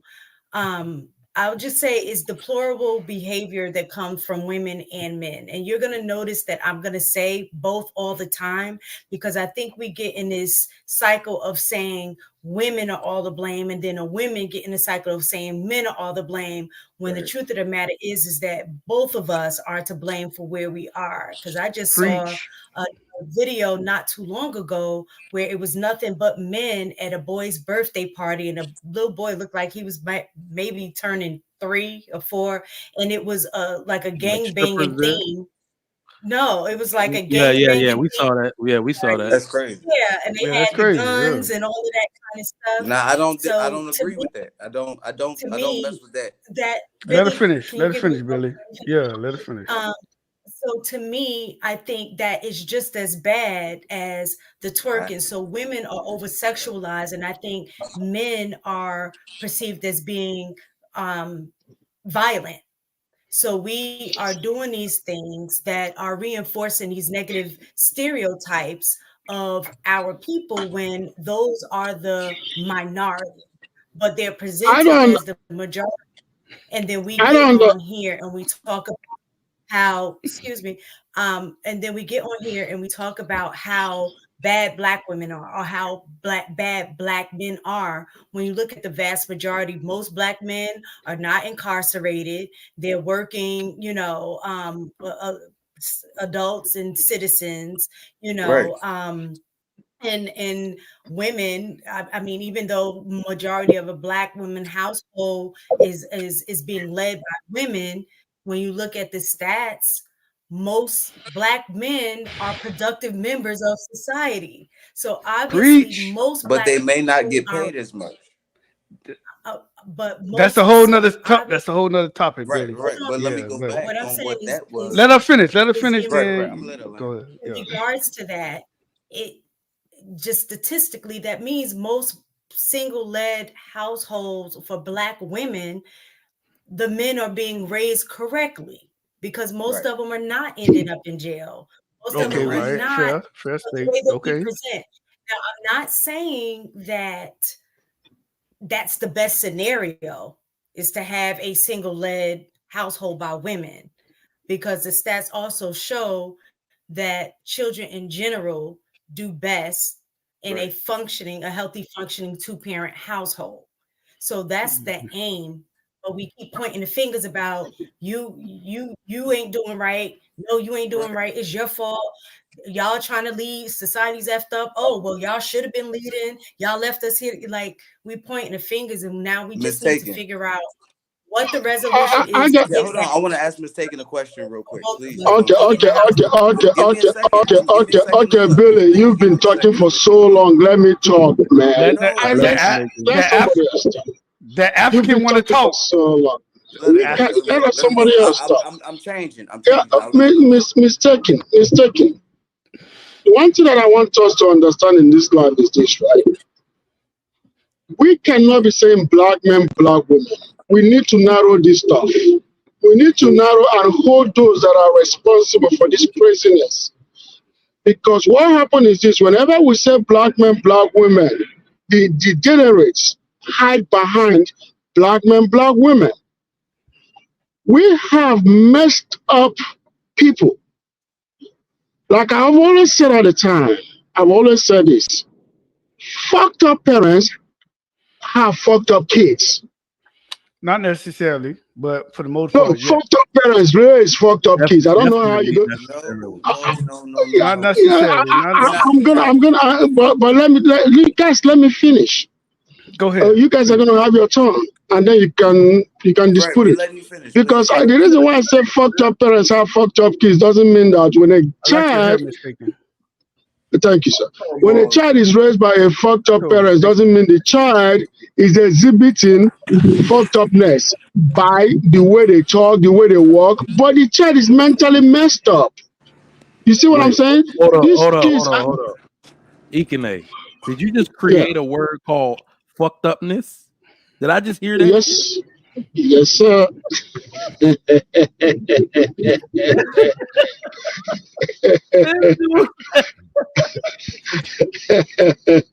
So what I mean in essence is this, right? that a child is Billy, not you from Florida? We exhibiting. don't smoke. We don't That a smoke child is not cigarettes. exhibiting, right? Mental health issues sometimes, or visibly or obviously, doesn't mean the child is not messed up in the head. You feel me? Not a lot of these kids are messed up in the head. What My happened? man Eater Man says, since African Americans are superior African, take another 2-minute break. I keep telling you guys I'm different. All right, you'll be back at 11:33. All right. I just like to respond. Listen, this whole shit, Hold on. African Americans and Africans. I've been to Africa. Them folks act just like us in a sense, just over there. Like they party the same way we party. They club the same way we party. Sort of like we are you, or Yeah, we are the they same they people. put they. Yeah, So, I so feel Well, you listen, on hold that. on. Let me go I back will to the say thing. they relate to more Caribbean Africans, but at the same time, when I went over there, when I went to Kenya and Egypt and Libya, not Libya, Uganda, I'm like, yo, these folks act just like African Americans. They just So, over there. thank you, Can man. I I just speak, like to please? respond to Miss Taken's point. Well, no. I mean, I was Respond, first, brother. respond to mistaken. Then Billy, go ahead. Then I had a question actually to not rebut, but to just to add to something mistaken said. I want to get her opinion. Go ahead, Ruth. So, Ms. Acosta, I heard her saying that them small percentages and all this and all that, right? But the numbers, we're not just looking at that twerking, right? We're looking at the divorce rate, right? Women are leaving it at accelerating rate, right? At a very, it's pretty bad, right? They're quitting on the building of the marriage or relationship, whatever it may be, right? But also women are at a hard time, at a very high number, are picking careers over family, careers over, and they're picking themselves over their husband, right? Over the covering of a man. So with that being said, yes, I just really think that this has not been good for the community. I just don't think it's been good. I don't see any good results out of this. There are some smart women out here doing their thing, but it seems like they're becoming more independent, less family oriented. Or they, everything is about them and about how if they're making a good living, they want that man to make equal or more. Or if he make less, he better act less then, right? So it is, to me, this is not a good situation. I believe sexual liberation hurt America, right? I think that was a bad Absolutely. move right I there. mean, So, that goes along with what I'm about to say. I'm from New Orleans, born and raised, and I seen from the Hear time me? I was born, I seen 18 Mardi Gras.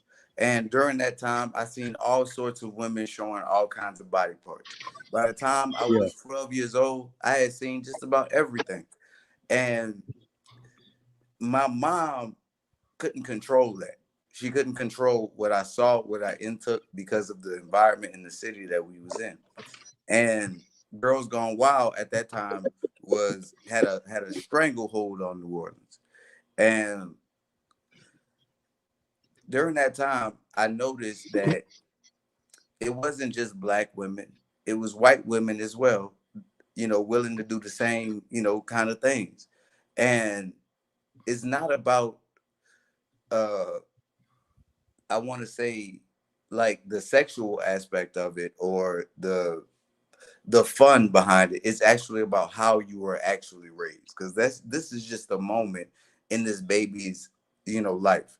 He won't remember it. They won't remember it. We the ones who sitting up here talking about it. And that boy could grow up to be, anything, an astronaut, this, that, and the other. But we put these limitations and objectivity on certain actions. You get what I'm saying? But in all actuality, it's about how you raising this child. It's about how you instill in value systems, morals, and responsibility into this person. And that's all I'm saying. Go ahead, Mike. No doubt, no doubt. Gardening Gal, She Critique is still on.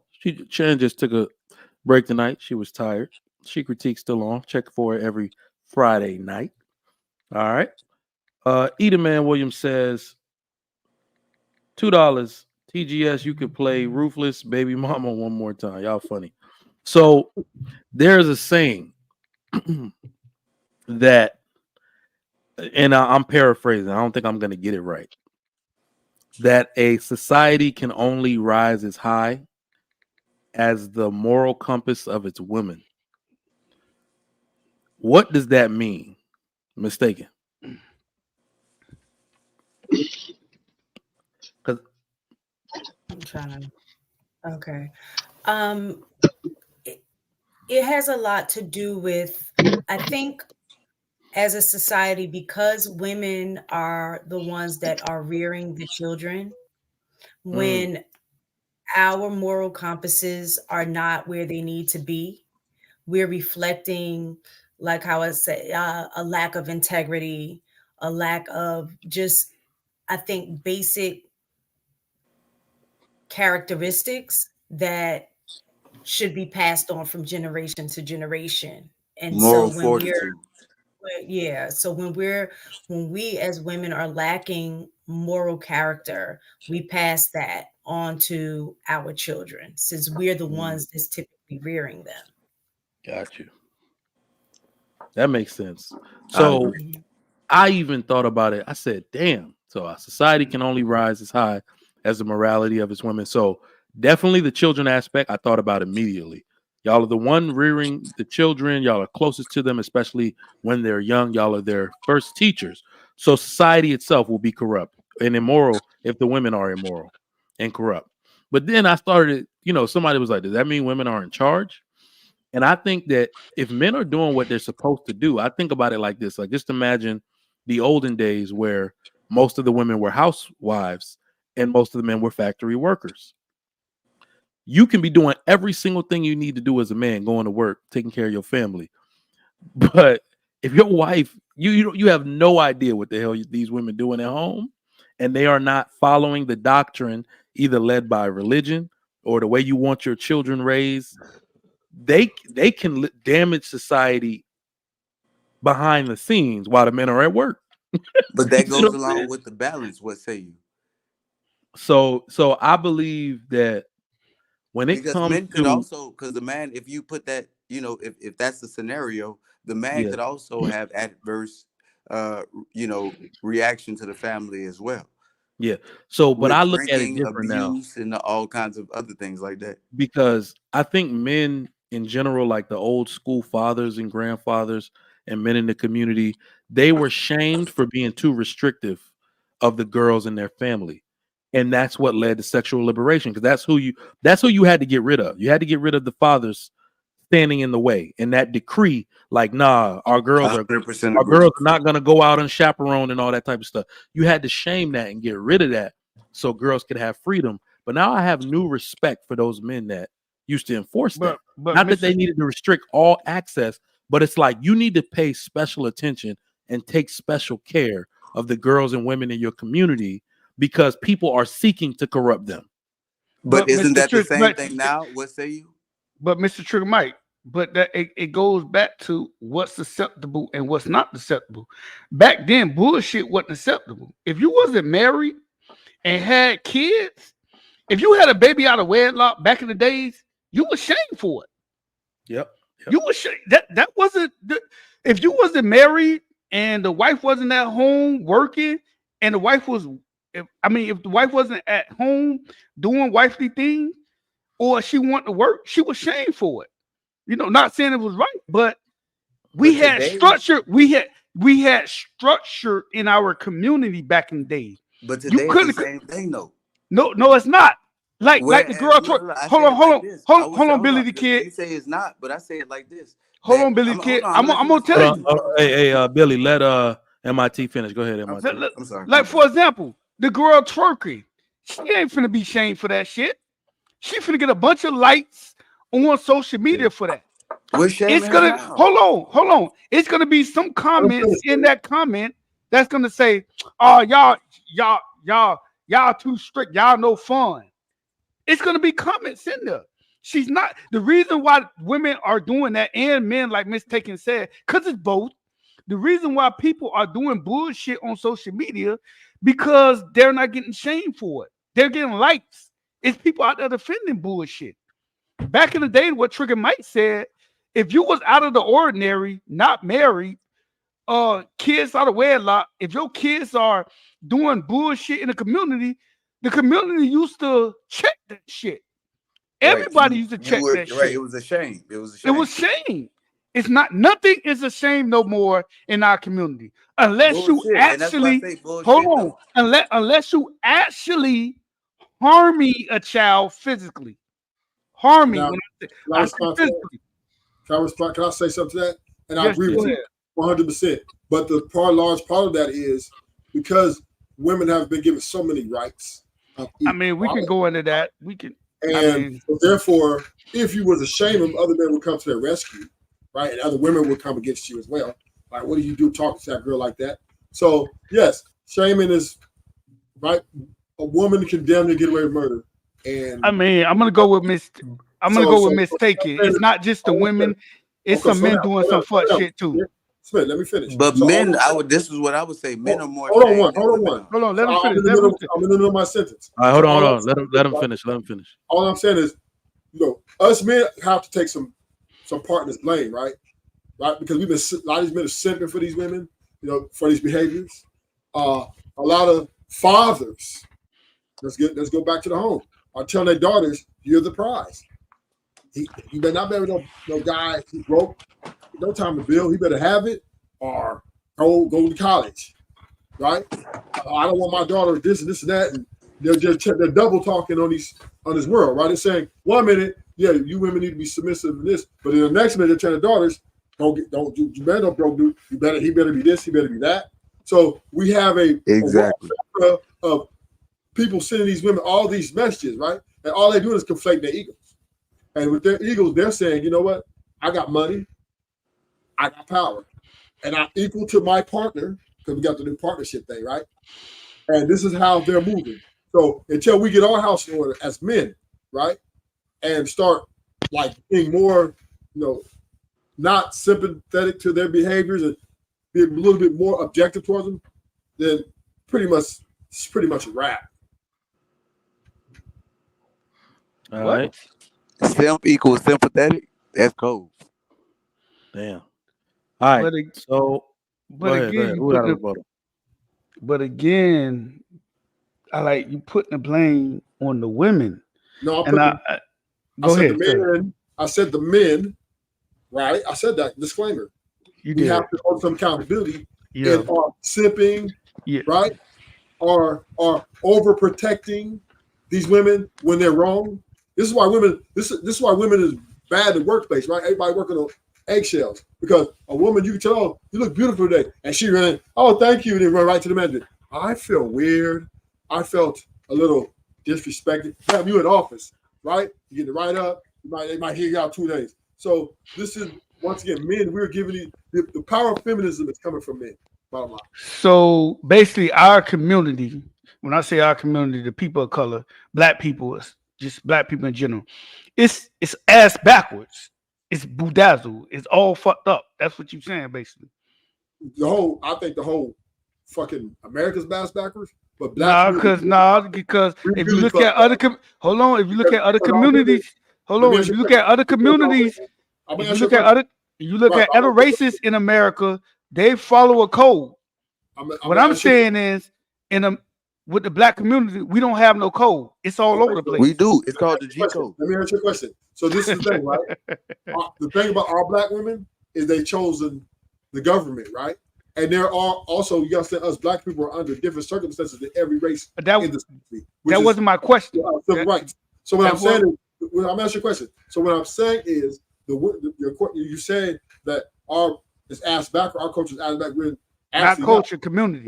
Our women, just like every other woman out there, as choosing government and self-independence over family for the most part.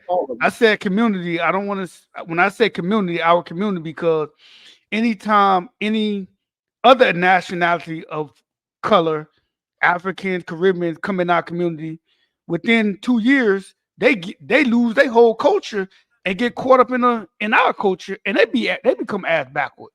So I'm saying particularly for our community, the African American community, Black community, is ass backwards.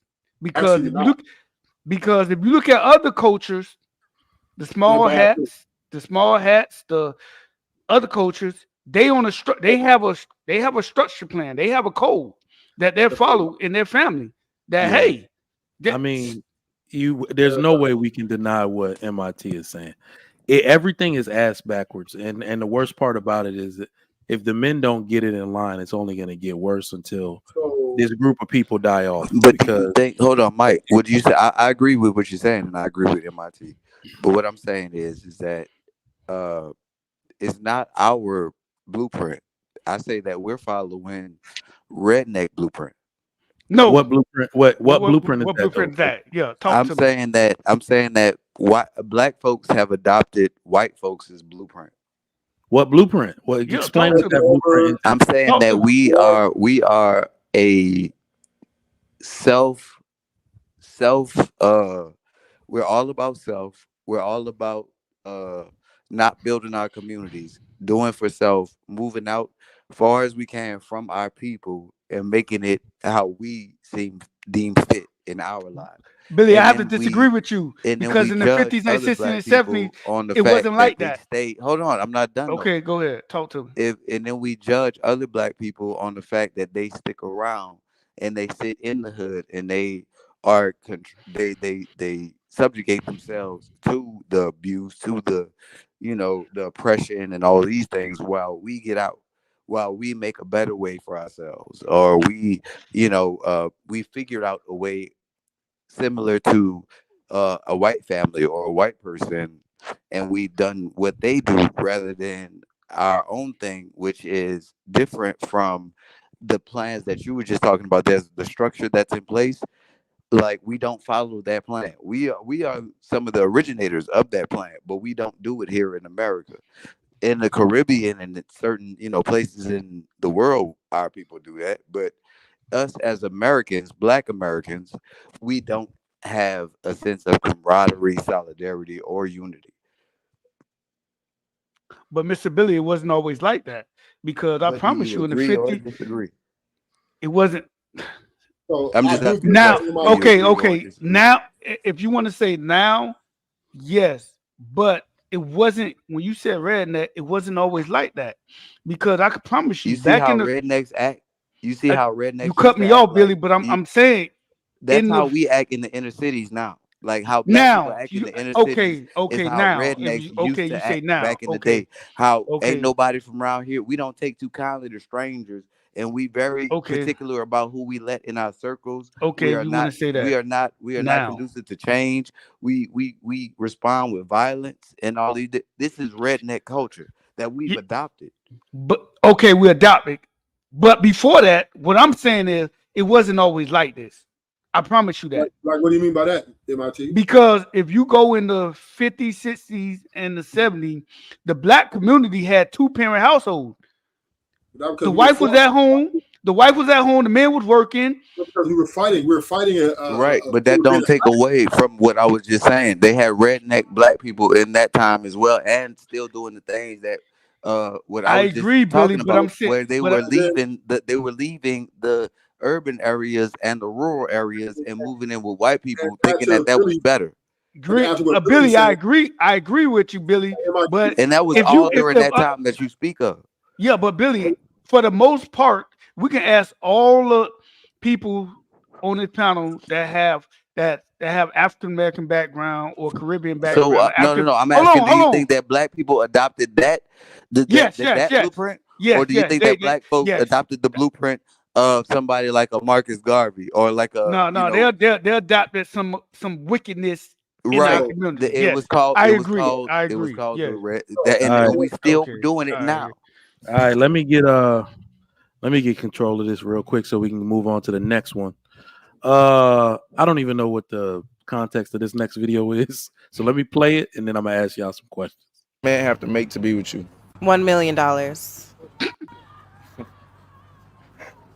See, this is why like Looking like can't grim. find love in 2023. So like, why 1 million? You got to give me like half of that so you can have 500 to 500,000. yourself. So He keep 500, and then he give you 500. Yes. So what you gonna do with this 500 that he give you? Can I say one thing? Yeah. Hold on, Trigger It Mike. better Can I be say funny, 'cause wait, I wait, got wait, the wait, wait, joke wait, later. wait. Hold on. This gotta be a skit because she has to know most men in America don't make $1 million. Man, This has to be a skit. No, the, you the want a the $500,000 question is about for some used pussy and some I'm renovated not room. I don't want to entertain this because I don't think it's real. This can't be real. let me elaborate. You know what? They are smart enough. Those type of girls are smart enough to know that men don't make $1 million, but they're not realistic to know that they don't qualify for a man that she makes don't $1 million. qualify for that. If you have to ask, like this is why when that whole Cheesecake Factory ordeal happened, I was like, every woman that qualifies for something better It was than a skit, Cheesecake by the way. Factory. Trigger Mike. It was a skit, by the way, Trigger Mike. Trigger Mike. Can I say something I'm real talking fast? about the ordeal, but you know there were real women coming out saying, I'm Yeah, not okay, going yeah. to Cheesecake Factory either. It's like the Trigger women that Mike, can I say qualify something to for you real fast? Mastros and Mazarifs and all that type of stuff. They don't have to ask to be taken there. So you see what I'm saying? So people were Trigger telling on Mike, can I say themselves. something to you real quick? Go ahead. Real quick. How many times are we gonna watch this movie? What was the context of the video? I didn't really understand. No, I'm I don't think asking that because I don't think it was finished. Hold on, let me Whatever see. I need to do. Oh, Like what? okay. Start a business. What type of business? Go on vacations. My God. Hey, my guys, take notes, bro. At what age do you feel like a man should have his life together? 26. 26. So at 26, do you feel like he should have $1 million? Maybe at like 32. So at 32. All right, thank you so much. All right, so that is like I'm gonna Buddy let said, this mistaken is go. bullshit. Hold How on, many Billy. times Hold we on. gonna I'm gonna watch let this movie? mistaken go. So this is the state that we're in because sometimes I need context. So these things don't seem like YouTube talking points. That dude is in Houston. He's a Nigerian kid doing very well for himself. He has a cannabis business and he just out here. Nigeria's got they say Nigerian is the European of Africa.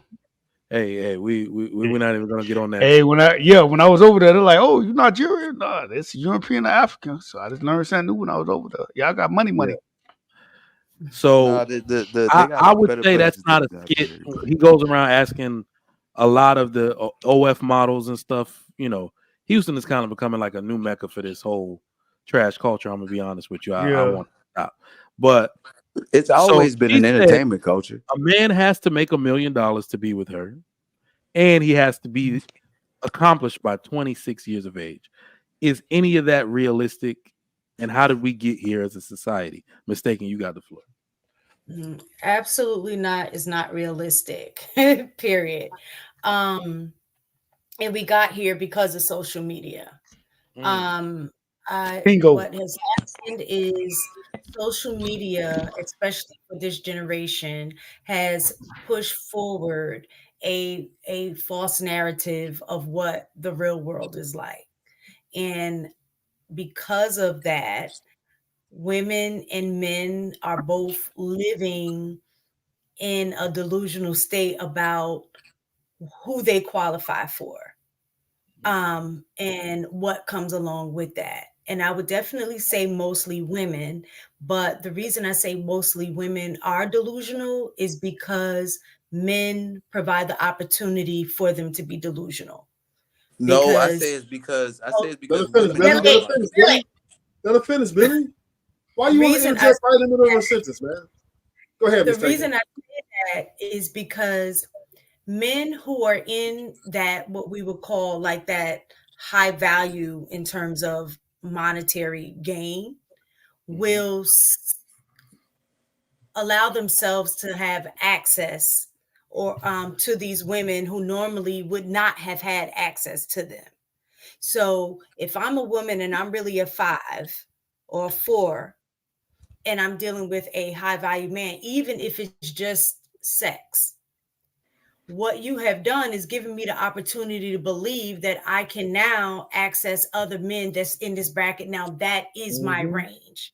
So that's why I say that there's some blame to go on the men for creating the delusion that women have, because I should never be able to have access to a man that is that highly valued, so to speak. And I that's what I think was what about to happens speak on. So because are these? social Yeah, go ahead. media, it allows women to have access to men that they normally wouldn't have, and vice versa. These tens that men would, I guess, consider tens, are also accessing these women through social media as well. So I think we just keep playing this game of thinking that we qualify for men and women that we really don't. So, but the question that I ask you is, why do I care if you're delusional about who you can be with or not? Like, I don't care. You don't. Like, especially Right. somebody I just smashed. Yeah, You like, don't. like I think we think that dudes supposed to care about you and say 5. No, you was a 5. You got lucky. You got lucky tonight. That's what you got lucky. You got a high value man who's willing to bust your cheeks open tonight. You just got lucky. And if that made you delusional, that's your personal problem. Because if you stay single for the rest of your life, that's not the high value man problem. He don't care. Well, the problem with that is not the fact that I would stay single the rest of my life. The problem is the average man who is not top tier, right? Is not here. Much better. That would have been my suitable match. But now I'm not even looking at you. And other women aren't even looking at you because now they think that they have access to these men. So now you're not getting your match. So no, you might not care if you are the one that is the high value, but you are going to care if you're the one that's just the average Joe. See, but this is the problem. Hold on. I'm gonna respond. I'll let you go, Ruthless. I'll let y'all go. Listen, the problem is when I used to have a job my job was to go replace items inside of a first aid kit. So I spent a lot of time in factories. I spent a lot of time with these quote unquote average dudes. And you know what these average dudes are? They're married. They don't have no problem getting no wife just because some high value dude out here smashing these women. Like in reality, I'm telling you is that the average guy is not having the problem that we think they have. Now I know it sounds good on that, but if you go to Amazon factory, these dudes are married. And I'm talking 30 and over. These dudes are typically married. If you really take the 30 and up, under 65, we talking about 70% of those men are married. The ones that's not married are the ones under 30. It's gonna sound crazy, but I agree with E-Man. Right, but they're married to the average women. That's not the issue. What I'm saying is when I say you're out of like people aren't dating their match is the fact that the men that you're talking about are men who are married to average women. That's the level that they're on and they met their part of what I'm saying is when it's out of kill, when you have 4s who really should be dating other 4s, 5. I'll even say give them a range of a 4 to 6, but now they had access to a 10 and think that they're going to maintain a 10. Vice versa. But you know what bring that woman? Who ends up messing with somebody out of their league now thinks that they are old or that they should have access to a 10 girl. And that's the problem. If more people date within their range, you know what I'm saying? I don't think we would have a lot of these problems. And that's why I disagree with you. I'm about to leave. Hold on. I'm about to drop down. Please let me say my final thoughts. I'm about to leave because I got to go to work early in the morning. This value system is where y'all got it fucked up. Ain't no value in nobody. All y'all is worthless. Find somebody who is equally worthless and make it work. Shut your ass up, Billy. What the Golly, boy. So I have to push back on this mistaken. Women have always been there since the beginning of time. They always had a hypergamous nature. They will always take the best available option to make their life suitable where they feel it's better. So men aren't causing. It's just the nature of women, right? It's just the way they are. And men, we typically don't go after too much what we don't qualify for, right? You ain't gonna see the whole bunch of men at Beyonce concert after the concert. Trigger Mike, read my super chat. Trigger Mike. Come on, Ewan, you just gonna stand these does. No respect. So all right, let me get Ekin in the chat. He said, "Either man doesn't know what he's talking about." It's $5 for 2 minutes. This dude sent a $2 super chat. And then you were talking shit when you did it. You were talking He shit might when you have did it. dyslexia So and see the 2 as That a man. instead of the 5. He got And you were dyslexia. talking shit Hold in a on, hold on, $2 Trigger super chat. Mike. Listen. So as I was saying, is typically you're not going to see a whole bunch of men at Beyonce's concert trying to like a young man waiting for her. After we just don't go. We're not qualified for that. We're not going to even go that way, right? We may lust after from far. Damn, she fine, but come on, right? We're realistic. Where women, you go to a male's concert, you got thousands, drones and drones of women waiting for Kanye, waiting for all these stars because they think they qualify for these men. Okay, so they're delusional, right? In this more than we are.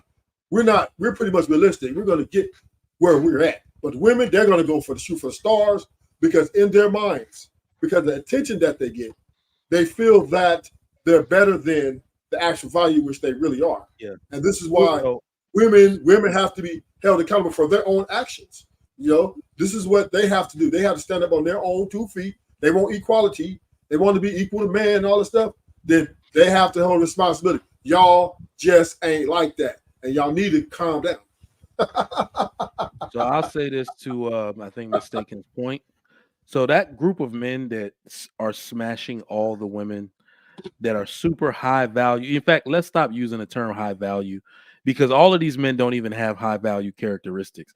Women tend to smash men like this that just have their aesthetic preference, right? Super superficial, got the SRT charger. Nigga really broke. I mean, he just spent all his money on all these things that make him look like the desirable option. Hey, The so women will smash Trigger, these groups of men. Yeah, go ahead. So I can pay $5 to come back, right? Is that how that works? Oh shit. Yes, you can. Okay. But I got until that comes through. Yeah, you gotta kick him out, dog. Kick him out first. For talking shit. But yeah, when He's talking shit. These women all sleep with the same men, right? So that small group of men is partly responsible for their delusion. I think society and other women are responsible for the total makeup of women delusion. For you to say sitting there, yeah, she's thick or whatever you call it, but you don't qualify. This is what I keep saying about women when they say we'll go to different men and we'll go to all these men who are about something and make all this money, but you have to understand what those type of men actually want. Those men are men want, what do we call it? Fit, feminine, friendly women. How many of those are there really out here? So I think they spend too much time in a delusion state thinking they actually qualify. I want company in jail. We both in the back. Bring that nigga down here with me. Come on, we both going back. Yeah. Come on, we going back. Kick us both off. Damn. But anyway, no, I think that her $1 million aspirations just come from, like you said, a social media culture that just perpetuates a delusion. So the other part that I want to talk about, this delusion that men are supposed to be established by 26. Can we get that out of 25, 26? There was another video. He asked another girl. She said 25. I'm going to find the video too. But she said 25. I think we should, Trigger Mike. Like established. Yeah, we should be established. Explain to me how you become an established man. In fact, let me know your definition of established. Go ahead. That's what I just want to say. Break down what establishment means. What established means. Established man is someone who can stand on his own feet and don't need other people to for their support. That's what I call established. Okay. So what I'm saying is, just say for example, if a guy went to college from 18 to 24. That's if he a little slow. If you're a little bit smarter, he got out at 22. Now he done had 4 years to get on his feet. If you had 4 years after college, just say you got a bachelor's degree, you should at least be able to pay your own bills, be low-level established. I'm not saying that you should be wealthy. I think the $1 million is crazy. Now, I agree with that, but why are we telling men at 26 that they should not be standing on their own feet at 26? So that's not established in my definition. So what is your definition? No. I want to put a definition to what I think you said first. Established. I think I'm 37, and I think I just put my foot on an establishment. Right. So 25. What you are describing is self-sufficient. And most people are barely making it. Like if we're talking about water and you're swimming, barely got their mouth above water. Like the slightest thing or emergency could topple them. That's most Americans actually. Barely got their head above water, and one hospital bill will take them out and might put them on the street. That's how most Americans are living. That's not established to me. So A hospital bill can't take me out right now. So I get it. So, but You see what I'm saying? established set up on a firm or permanent basis. If I have been in the industry for 4 years, I should have some level of establishment. I have a little level of job security. It's not like this is my first year into the job. I actually should have saved some money, and by 26, like I get it. I get if you guys say that these guys are doctors, but I think most men at 26 should be established. Trigger, hold on 1 second. Trigger, E is actually right on. E is actually right on this one. You look at the word. If you think about what established is, it's just basically you have a basic set of principles that you operate up under, and that's basically what established is. And so when you, so most men can be established by the time you can.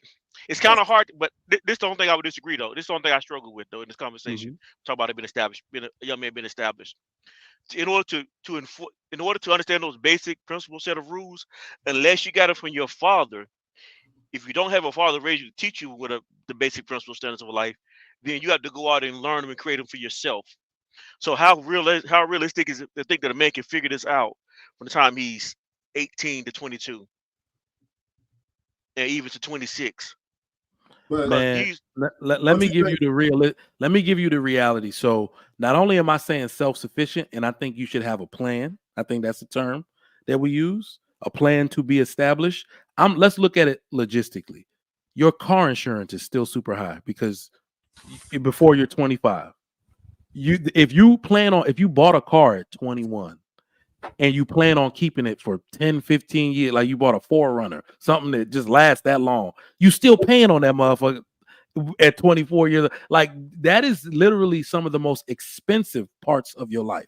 Life got cheaper as I got older because my responsibility, my car insurance went down. I'm able to subsidize certain things.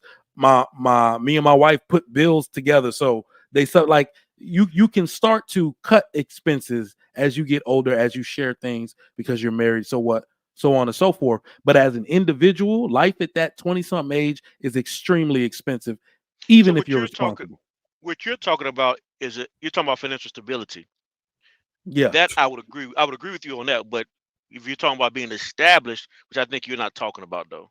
See, but Trigger Mike, what you got to understand, established is just the foundation of where you're going. Correct. It's not the house. I agree with that. Okay. The foundation of where you're going needs to be firm. It needs to be set. I gotta say this to you guys. Okay. I'm gonna bring it from there. Okay, hold on, Iko. So you got it. Right? The word established, right, means set in stone, meaning you're already where you need to be. Everything is established. That's the way I think about it. Yeah. At 26 years old, you're barely wet behind the ears, right? Because you go 3-4 years of college, right? You're gonna be barely struggling. You're gonna make it. Some people get lucky and can money manage very well, but nobody's, for the most part, unless you get an inheritance or you stumble up on some business idea or win a lottery. Very rare people at 20, I say between 18 and 26 are established, meaning I have everything in order, and now my kids are set. That's established. Established means now if you want to have an establishment, mean you be an establishment, yeah, but you're not established. So at least the average man doesn't even hit earning potential until like 40 something. So how can somebody establish at 26? You're saying the right word, but you're applying it wrong. Okay, let's This is one. This is one It's just thing. the basic. It's just having a basic foundation. let's All right, Rules let's and get standards. Ikene in there. Go ahead, Ikene. Okay, And then this is we're one gonna thing go to Mike. about. Yeah, this is one thing about establishment and getting yourself together. Let me use Nigeria as an example because when I came over here, I was shocked that people were getting married at the age of 21. And then I was surprised that men were actually marrying women their age, which was shocking to me. And the reason why most men marry women their age in this country is because of government assistance that happened for the white men after Second World War because they got GI Bill. So white men went and married their girlfriends, and then it trickled down from there. But normally, what a man does is that a man goes out and tries to establish himself. By the time he gets to the age of 29, 30, he has attained a certain level of establishment. Now he can be able to support a family. So what the man does is that he goes and marries a woman at the age of 19, 20, 21. By the time he's fully established, which is by the age of 32, 33, he has a house and he has a car. He has the basic necessity to power a family. That is why back in Nigeria, you see men that marry are usually at the age of 30 or above. Because that's the age that men are supposed to be established. Not attain certain level, but are supposed to be established. So establishment is the right word. Based on all over the whole world. The way world standard is, I'm not talking about American standard. Global standard, marriage happens at the age of 30 because you've attained establishment. So that's what it is. So I get what you're saying. I'm not saying that some men take longer than others, but what we was talking about, if I went to college at 18, I graduated at 22, and I've been in the workforce for 4 years, I should be at some level of establishment. I had 4 years to get this right. Like I should have it together by 4 years. Deception is the top 10%. The people who's in school for 8 years, when we talk about the doctors, the accountants, the lawyers, we give them a little bit more time to 30 because their school takes twice as long as basic bachelor's degree programs. But if I went to school for an accountant, I'm in the field for 4 years, there's nothing in my mind that says that I should not at least have the foundation. Now it's my responsibility to build on that foundation from 26 to 30. That's the house that you're talking about. That's the. Let me ask the panel a question. When y'all speak about establishment or foundation, what percentage do you put on money in this conversation? I don't really. So I don't think money matters. Like I know this sounds crazy coming from me. I believe your debt to income ratio matters more, right? Okay, So, I'm glad you said that. Yeah. So when people say, "Oh, he made 500,000," if he got 250,000 in school loan, it don't make sense. It don't make sense. I tell women this right here: if you got a man that's making 60,000 a year and he's debt free, expand your business globally, you can simply click on. Oh yeah, if he's debt free, 60,000 at 26 years old, you can bet your money in the next 10 years that's gonna be a good horse to bet on. So it's not all about you gotta be making $150,000, $200,000. Yes, that's nice if you can find a man that does that, but I think being debt free is more important than the amount of money that you're bringing in. Okay, so look at something. John the Baptist. 1 second, please. 1 second, please, John the Baptist. I just read a chat, and then somebody on Lapeef Network was writing something, said this is America, and then the other one was saying something about age gap. Let me say this: the reason why we have a lot of dysfunctioning family in the United States is because broke men marry young. Broke men marry young. Say that again. Say that one more time. Broke men marry young. You have a guy. All young men are broke. So it's like what did you say? What did you that's say? That's what I'm saying. That's what I'm saying. Like people are surprised that I'm talking about age gap between a man and a woman. How am I going to take my daughter and give my daughter to a 21-year-old kid, a 25-year-old kid. That is insanity. They're not. You That's not true because the stats show no, that. no, madam, let me finish. The fact that you may have, this is the problem that I have in America when I talk. People use their experience in life to think that that's supposed to be the standard of life. You got out of college, you may have got out of college with your husband, you marry young, but you guys struggled. You struggled. It's not supposed to be like that. I have men in my family that marry women that they've been married for 30-something years. My mom and my dad married for 30-something years before she died. She didn't have to come into a house that she had to struggle. My dad is 10 years older than my mom. You see what I'm saying? And they lived good life. I'm tired. I'm sick and tired of how you guys would go into college with a boy that is supposed to be out of college, graduated, start working before you get in a relationship with him. But no, you want to go into college with him and struggle, and get out of college and struggle. So it is proven. Can I just say? Can I say Yes, one ma'am. thing? Hold on. Just Go to ahead. address that. So you just said that we're using in America, we use our anecdotal experiences to speak, but what you just said, you're using your anecdotal experience because you're bringing a cultural mindset from where you're from into a different culture that doesn't operate the same way. So going by the stats, most men are marrying after the age, around the age of 30, and so are women. Out as you look at historically, that age has changed. The older and old, like people are getting married older and older. And when you're looking at the stats in terms of divorce rates, the bigger the age gap, at least here in America, the bigger the age gap increases the likelihood of divorce. The sweet spot for the The increase of statistics prove that wrong. That is not true in American statistics. All right, hold on, y'all. Go look it I up. have to pull it. I have to pull it. We've So done. hold on. I've put We it up have to before. understand. We got to understand that the He lay of the has land. done we did a show on this where we brought Hold up on. the stats. I got a Absolutely. video. The sweet age is about between 2 to 3 years age difference. Yeah. The larger age That is the gap, biggest. That's the biggest divorce Hold on, rate in America, between Mike that is 2 to talking. 3 age difference. Mike is talking. Mike is Hold on, talking. y'all. Mike Hold is on, y'all. talking. look it up. We have to give credence to the cultural differences here. In other countries where fathers are heavily involved in choosing the best mates for their daughters, there will be age gaps between the men and women, and those marriages will be successful.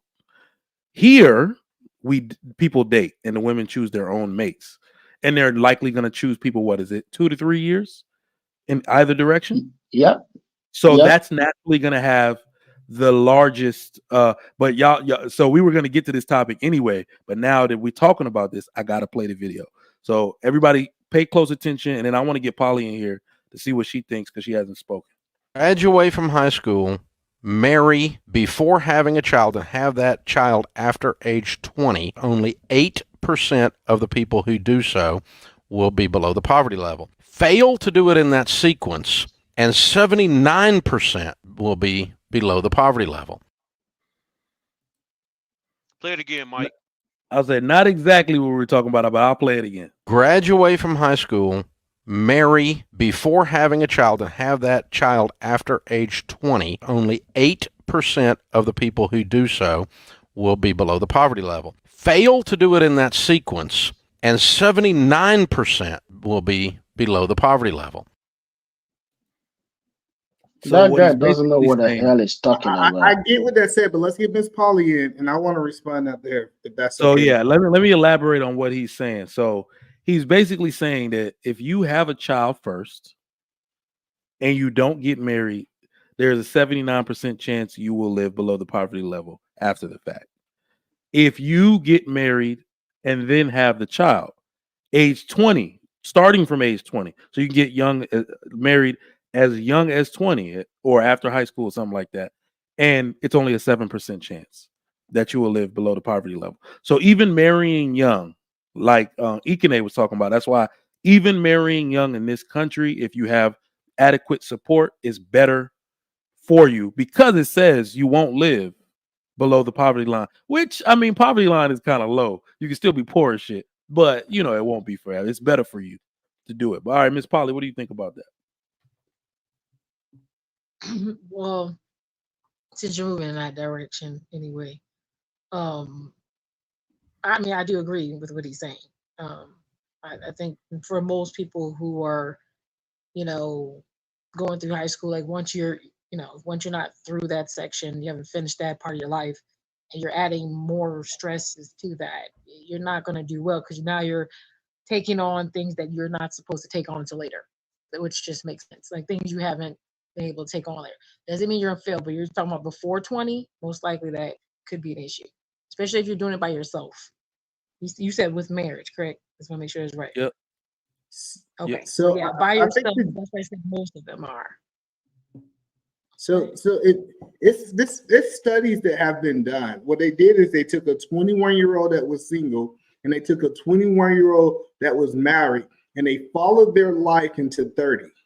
And what they found out is that 21 that was married at 21, he had 5 times as much wealth in the next 9 years than the person who was single. You know why? That woman stopped him from going out.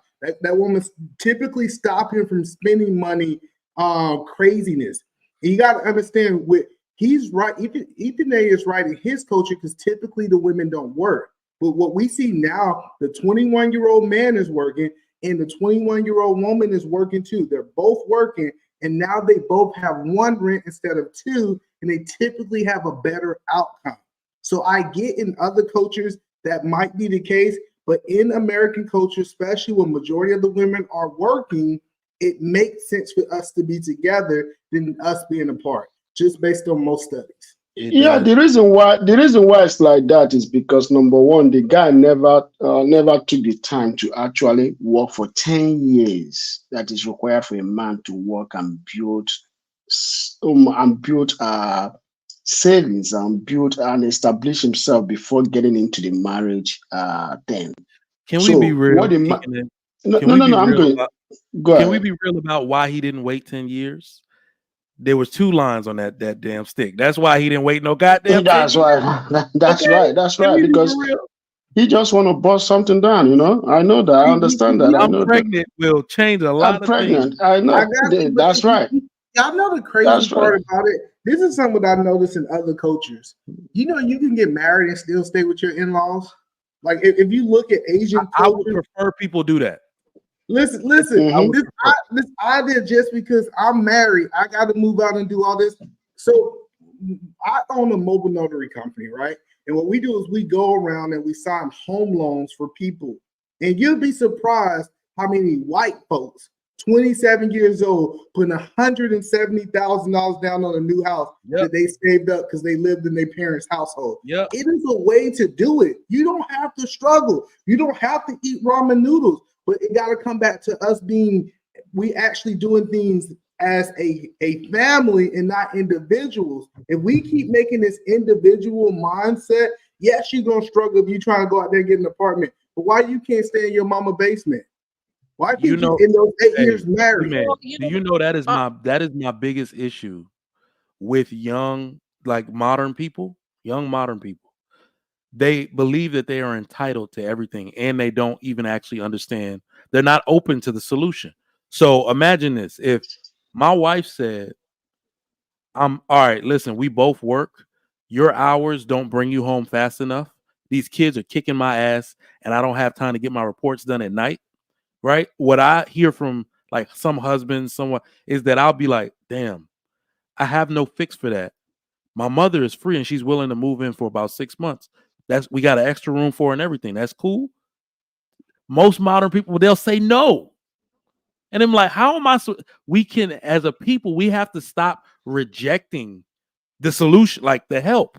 That's your help. The fact that you need it and you're getting your ass kicked, you shouldn't have the latitude to say no anymore, right? So people believe, I think as millennials, we believe we're entitled to our own space and nobody else can be here. That's not true. You have to make concessions, in order for shit to work, but they don't want to do it. The reason why we asked the question earlier in the show, why matriarchy fails.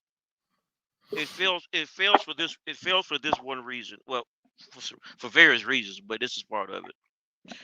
Y'all just kind of broke down the family structure is not as important as it used to be. Yep. Well, under a patriarchy, it's designed. If you follow the biblical principle from Genesis to Revelation, the the the old was never unimportant to the family. They played a part in the family even when they got to be seniors, when they become seniors. Yeah, that's true. What we effectively have done in the past 60 years, we've destroyed the family unit between husband and wife and kids, and then the grandparents. It used to be the grandparents would move in with you, and so with this destruction of family structure, it seems like to me in these conversations, we put more focus on money rather than the family foundation, which I would kind of say being established first, which would be the family foundation, the principles and the standards that keep society going. But what we do as black, especially as black folks, we spend more time worried about money in college. I wish we would stop talking about money in college and talk about the basic principles that make us families succeed. Stop talking about money in college and focus on the family structure first. Once you get the family structure first, then you can focus on college and money. Until you get the basic principle set, nothing else is going to work. Yeah. So let's get Miss Polly in there. She had her hand up. Go ahead, Miss Polly. Yeah, thanks. No, I was gonna kind of referring back to what you were saying. We're in America, we're not structured to be set up as a group, as a whole. We're structured to be individuals, like on all levels, like to the point it's kind of disgusting, unfortunately, like where, let's say like if I was married or whatever, and like my husband's aunt died, and I knew her for a long time, it would not be okay to go to her funeral because that would not be considered my immediate family. There's no one values that. Especially I will say even in the Black culture, it's just not valued anything really outside of that, unless it's like a barbecue or something. It's never really looked at as like we're working together as a unit. Every other culture that is very successful, regardless if they come here or not, they work as a group, as a whole. You see 19 Spanish people living in the house, all working for the same restaurants, all collaborating, and half of them aren't even together. They're not even together. They're not even, half of them might not even related, but they'll call each other brother. They'll have each other's back. If I work in the restaurant industry, I know. If one of those kitchen men say they quit, they taking 3 with them. You in trouble. They work as a group and they function as a whole. So they actually have you by the neck. Because if you fire one and the other ones want to follow, you're losing 3 cooks. It's not an option. So you got to be careful how you move. And that's all over the food industry. Everyone knows that. It's all over all kinds of industries where there's other cultures in there.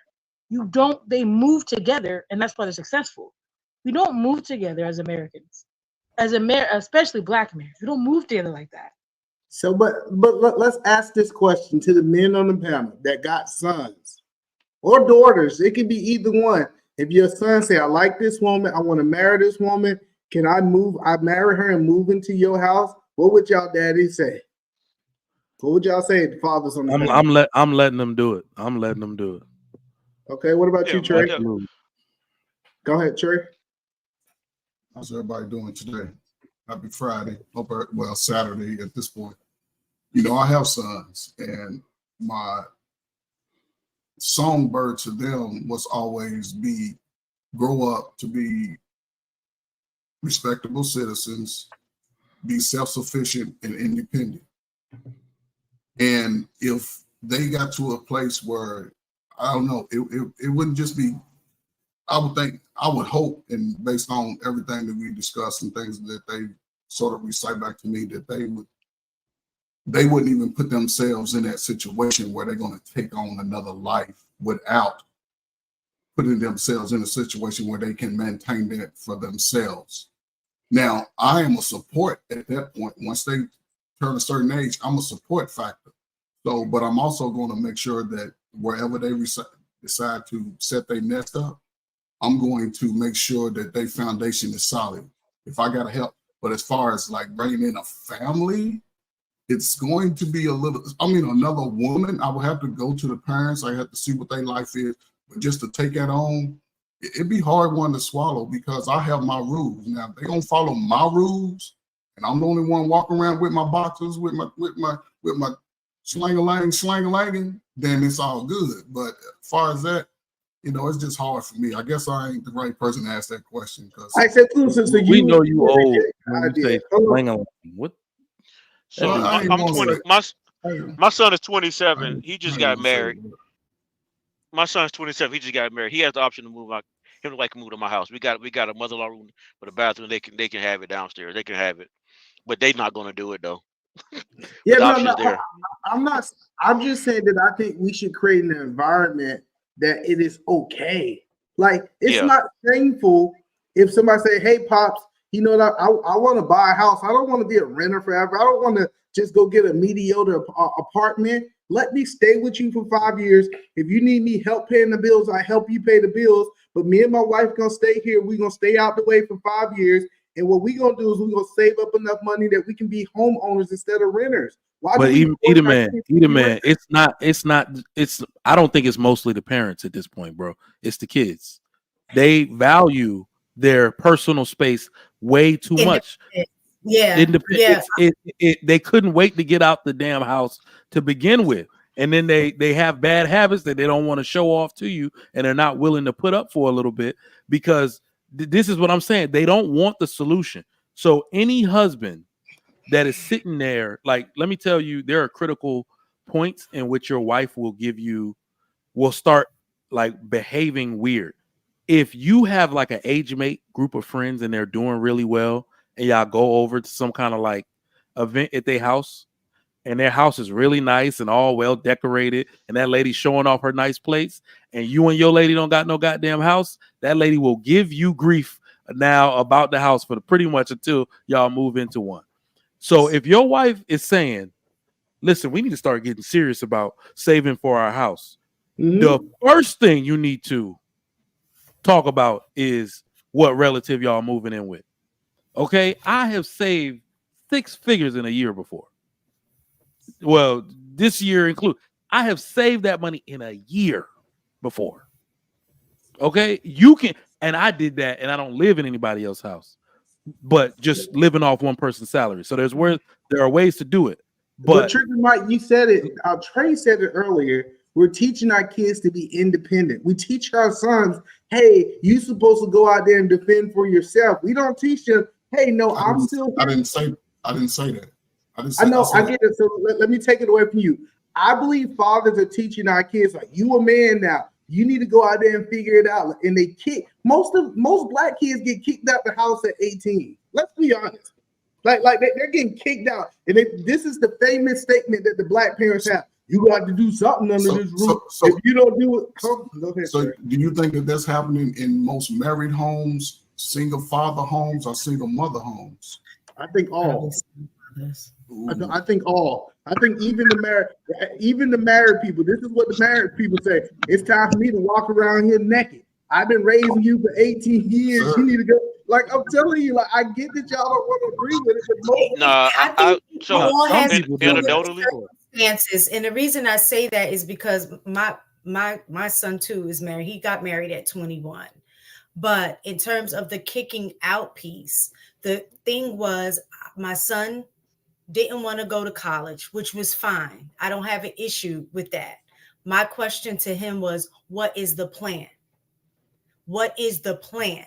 And a lot of times, especially this generation, and not just this generation, I think a lot of times as a tendency, as a group of people, we don't have a tendency to think ahead. We think for the day to day. And a lot of times what happens is, because I know I got there with my son, is you don't have a plan. All right, let's create a plan. Now you have to execute the plan. And a lot of times we get stuck in the talking stage and never get to the execution stage. And that's what began to happen with him. So I had to set guidelines and boundaries in order to get him moving.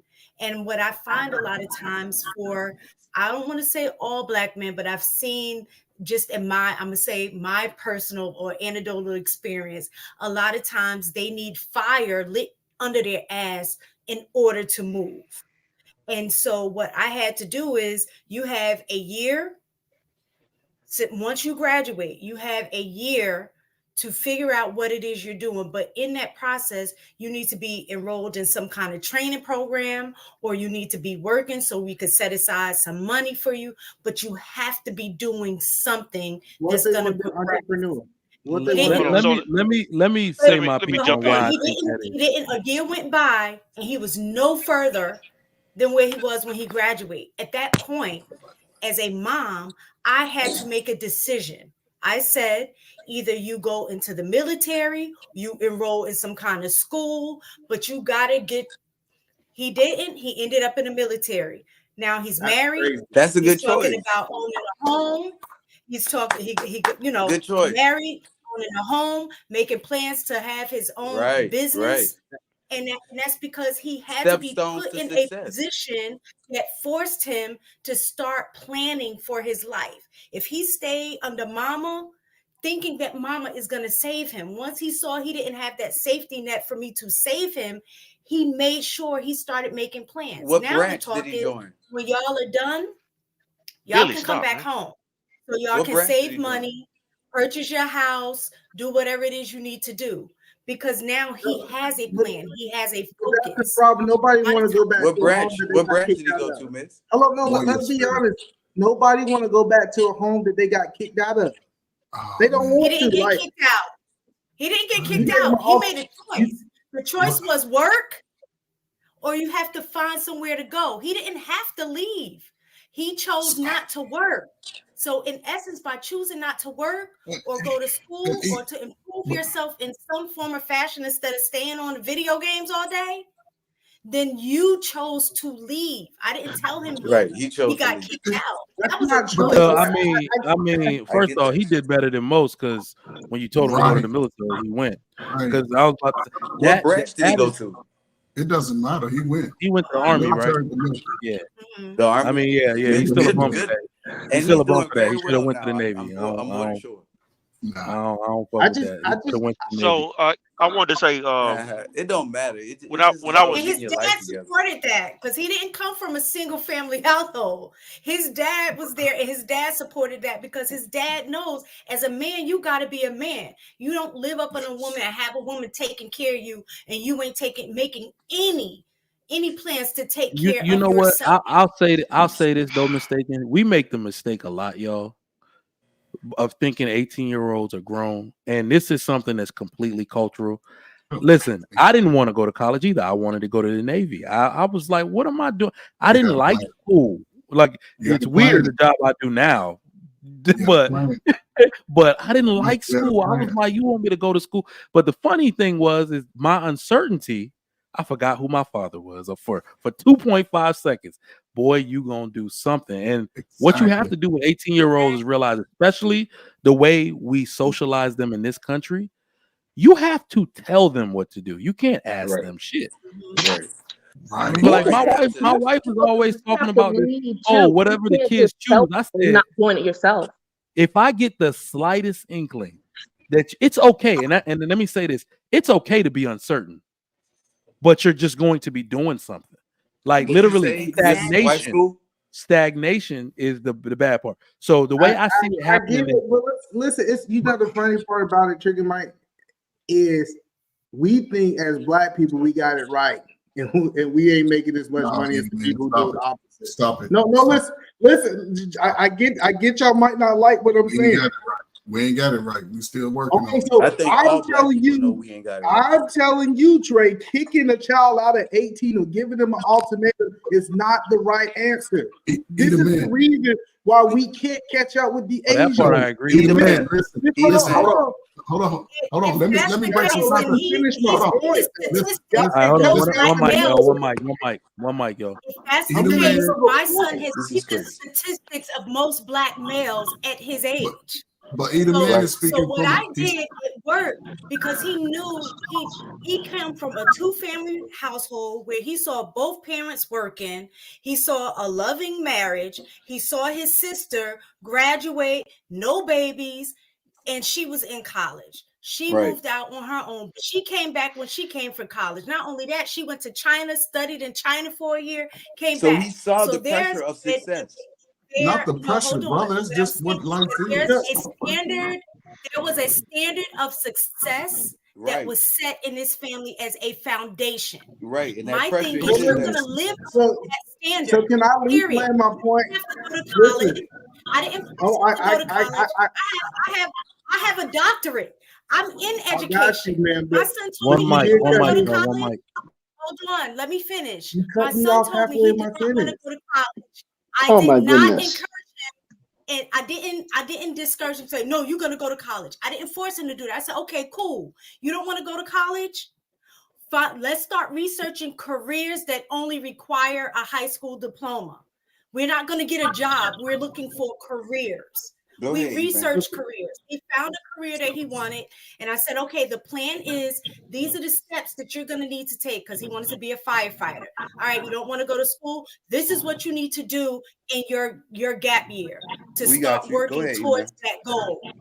So You have a let me year just to do finish it. my. As long as you keep doing it, you can stay here as long as you want, as long as you're working towards that goal. We If got you're you. not We got you, working sis. towards Let that E-Man goal, interject. I cannot allow you to stay here and not do anything with your life. We heard you the first time, ma'am. Listen, and you cut me off halfway in my sentence. So the point that I'm saying is the biggest problem with America is this right here.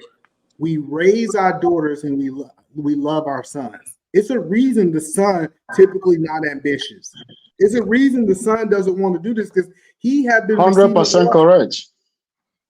Go ahead. Yeah, right. Come on, what are y'all No, doing? no, Let the Iman, man go talk. ahead. Let the I'm man agreeing talk. with you. Let Iman, the I'm man talk. agreeing with Let you, the man. man. Just go ahead, bro. Stop. Let the man talk. Let the Iman, man I'm talk. agreeing with you. Finish up, E-Man. Before you I'm finish just, up. I get it, man. I'm just being respectful for everybody else. And the one thing that I'm saying is that I deal with homeless 18-year-olds. This is what I deal with on a daily basis. And then mama kicked them out. But like, look, E-Man, I get that she might saying that she's the anomaly. Stop, Billy. Yeah, No, I get what she's saying that she might be You the ain't gotta do anomaly. that to me. Wait, hold on, may be E-Man. decision. Their mom, their parents kicked them out, or their mother kicked them out. There's a difference. Right. Both. Listen, both of them said you 18. No. It's not You're a both. man now. Listen, I'm telling you, like it's fathers out there that says you're 18, you're a man now. Go out in the world and figure it out.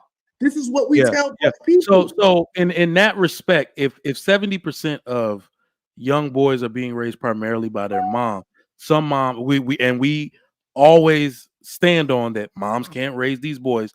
They will make a mistake of thinking letting the bird just learn to fly is the method when it's not. But I think what Mistaken is saying is that her door is open.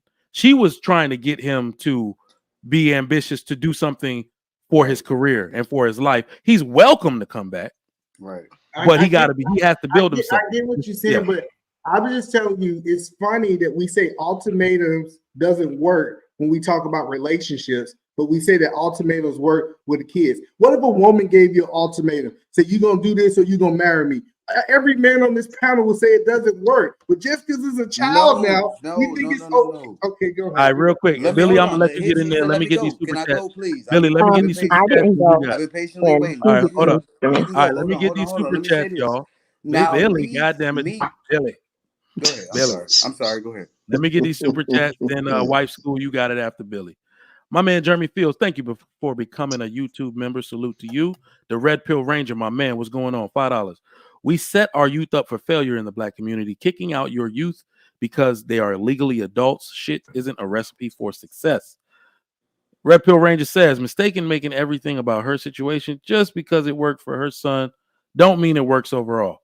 If you're talking about the military, that shit worked. That's where my son going. Right. He got it. He giving me a mandatory for. Now let me He's not just talking military. He's not just talking military though. He's not talking military. Let me rebut these things. Now, what Miss Taken was saying is ultimately what I experienced, but at a different age. Because when I was 15, it was 2001, and my mom tried to put her hands on me, and I grabbed her hands and I was like, "Look, Mike, you ain't about to put your hands on me no more." She said, I said, "I'm a grown ass man. You can't put your hands on me." She said, "If you a grown ass man, get the fuck out." And so I couldn't go back on my word, so I left, and I never went back. And when I was 18, I joined the Marine. Well, 17, and I joined the Marine Corps, and I never went back home. I never been back home, and the home has always been welcome back to me since me and my mom's relationship has been, well improved. But what I'm saying is that just like her, the option has to be presented of fly or die. Like you can't sit up there and baby some, especially a male. You can't sit up there and baby him and expect him to succeed, because the world that we live in ain't built like that. Like when we was coming up, I'm 37, and when we was coming up at 15, these teenagers are nothing like when we was 15. What? They cannot survive. I cannot put a 15-year-old out on the street and expect them to survive nowadays. So Back Trigger, then, you could. I'm sorry. Back then, there was a whole bunch of other kids like me out there on the block and on the street and out this, that, and the other, hustling and making their way in life. And I feel like that's a necessity almost for black men to figure it out. So Trigger Mike, can I tell you why the military don't work? Hold on, bro. We trying to work through, because I'm trying to Wait, get into. I've been waiting. Wife school gotta go, y'all. Hold on. I've been waiting patiently too. We're gonna keep it going. Get in there, Okay, wife. I'm gonna run away. I see you, wife school. I just want to say hi to you about. I'm gonna take myself to bed. Okay, that's all. All right, girl.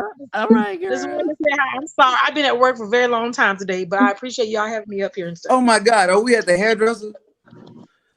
All right, Dimples. Oh, See Lord. you. Hello everyone.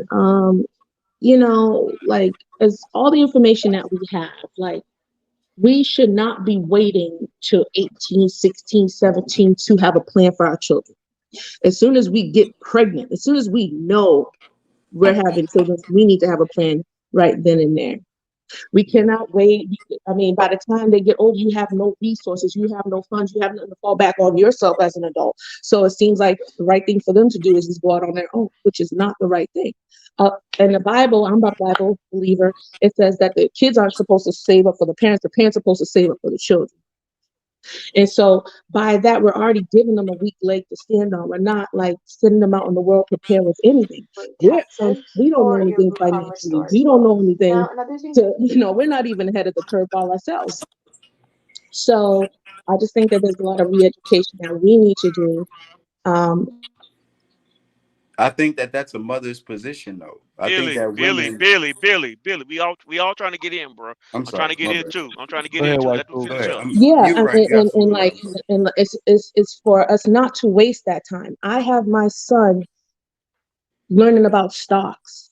I have my son investing in stocks, looking at stocks, because you know why? Black folks, they're afraid to get into the stock. They're afraid to do something. They're afraid to put their money up for something. But we'll put it up for ratchet stuff. We'll put it up for things that are non-necessity in our lives. But the things that are going to help us, the things that are going to increase our wealth and close our own wealth gap in our own lives, is the education we give our children. And that's what I have to do as a mother until they leave, until it's time for them to go. And that they can understand and have a better grasp of the world, because it's not go out there, figure things out. It's go out there with a plan. It's go out there being confident that you know what money is, that you know how to interact, that you know how to network. There's so many things later. Everybody got a plan till you hit them in the mouth. But that's okay. Billy, stop. We'll deal with it. You know what I'm saying? But I'm not going to send you into a knife fight with, a spoon. You know what I'm saying? So it's our job to prepare our children to when they get to that point. And we don't have to wait till they get to the point to make them see that it's important. It's a mindset that has to be cultivated into them. And unfortunately, I think because of our lack of education, our lack of knowledge on certain things, we just go to job and work, and that's it. We don't go beyond that. We live mediocre. That's on us as well. So I think, is it John the Baptist than me? Go ahead, John. So yeah, so basically, I kind of agree with white school. Oh, then Trey. Uh, I'm sorry. I kind of agree. I kind of agree with white school was saying, because the point I wanted to kind of add up to is that I think especially black parents, we talk too much. Stop talking. One of the things you can do, especially if with your boys. So we talk about boys right now. So we stay with boys. With your boys, let them do what you do. Let them follow you while they're young. If as a dad, if you can take your son to work with you, let him go to work with you. If you can do that, if it's possible, let him follow your footsteps. Let him see how you handle. Let Let him see how you handle money. Let him see how you handle situations. Let him walk in your path. Because what we're doing is you keep trying to talk. Boys learn by seeing it, what you're seeing and what you're doing. They like to get out there and be Facts. active. Facts. I don't need you, but I got this. I appreciate you, but I got this. Amen. So let these boys follow your footsteps, and that way you're not so much talking them to death, but they're seeing, oh, this is what my dad do. This is how my dad move. This is how he set. This is how he set parameters. This is how he keeps us in line. Oh, this is why he say do this and don't do this, because he's seeing firsthand what you're doing. Amen. If we take that model, it would be a lot more successful with our young men. So let's go to Trey, and then I'm gonna go after Trey. Go, Trey. My brother's right, John the Baptist. But the unique part about this is this, fellas, what we're seeing in our communities. Most of our sons are not waking up with us in the house. And that's what a problem is. And y'all have to take into account, if a mother has two sons, 15 and 16, they're going to be 18 soon. Once they turn 18, that's another liability. They now go on that lease as an adult. They can't be supported. A lot of our, listen, I can see if 60% of us, 50% of us were homeowners, and we can stay stable and have that foundation for a child to graduate high school, go off and live a life, and come home and mom and daddy's still in the 2-car garage. They done turned your bedroom to an office. You understand, you've been trained as a young man, a young woman by your mother, father to go out, because the words say train a child up the way you want them to go. So we're not training our children, we're raising our children. And you don't have to train your child to be in finance. You can train your child to be a mechanic. You don't have to train your child to do anything but whatever it is you can do well. And this is just where we are as that 40 and says the bald head man would weave. Exactly. The bald head man would weave. And this is the unique thing about it. A lot of our sisters and brothers got their good hair. They can be trained to work and find new ways to protect the woman's head also. Bingo. But see, this is going to have to come organically. I'm still looking at a lot of, it's been a 20, 30 year, I say 35. If you 40, you was 10 when it took over. We're still trying to recover from that time period. We're still trying to recover. And if we can find a way right now, if you 18 and you don't have no children, don't have no children. You get married or you be single to the day you go. And if you get 45, you won't have a little knucklehead look like you done got something to leave them, then go ahead. Make a contract, do a contract. But we're not even getting those relationships. And even you have to take into account that if most of our young men and young women are born of single mothers, at some point they age out. They cannot be, it's too difficult for a 6 foot, 19-year-old boy who has no plan to stay in his mama's 2-bedroom apartment, and she got 2 other kids there trying to get to that space, and he's bringing all of his influences to those children. Now, if he's there to help do homework, which he barely, you know what I'm saying? If the daughter's there, because a lot of daughters, they do it. If they don't leave, they create that same cycle where the daughter just out of high school had a child trying to still live with mama, still in the same. But that's a learning thing. That's not learning. That's just a learning behavior. You have to continue. No, it would be similar. I don't have to do to comprehend everything. Hold on, Billy. 1 second. All right, one mic, yo. I'm coming to you next, Billy. But first of all, I get what you guys saying, but the military doesn't work. The reason the military doesn't work is because only less The than man who hasn't been in the military. 1% of black men can go to the military. It's a capacity issue. When I'm giving these solutions, I'm talking about the other 99%. The military is only 1% of the black community. We know that, right? That's the only percentage that go. That's the only percentage that go. A lot of them choose not to go. No, listen to what I'm telling you. The military have a cap, and it only can be 1% of the population. If you ever was a recruiter, you understand that it's a cap. They cannot. We cannot have 25% of Americans inside the military. We don't have that capacity. So it's only 1%. Do you know that the military right now is down in numbers? Down. It's 300 spots. It's 300,000 spots. They're extremely down in I numbers. get y'all are No, listening. but this goes along. Y'all still gotta see let me rubbing your land. head. I let But everybody listen, else go. All right. You need to Hey, listen for a second, let E-Man, and E-Man tell us- finish his point, Billy. No, because I Let was E-Man next, finish and he his did make his point. And I was No, I next. didn't. Let me say this. That He didn't E-Man, make he didn't make this his is a point. Bro. You saying that it's a capacity issue? And he just gonna keep talking. E-Man, finish up, All right, and so then we gonna let Billy go. we know that the military only have a 1% cap, right, for the black community, right? No more than 1%. So we got to have a plan for the other 99%.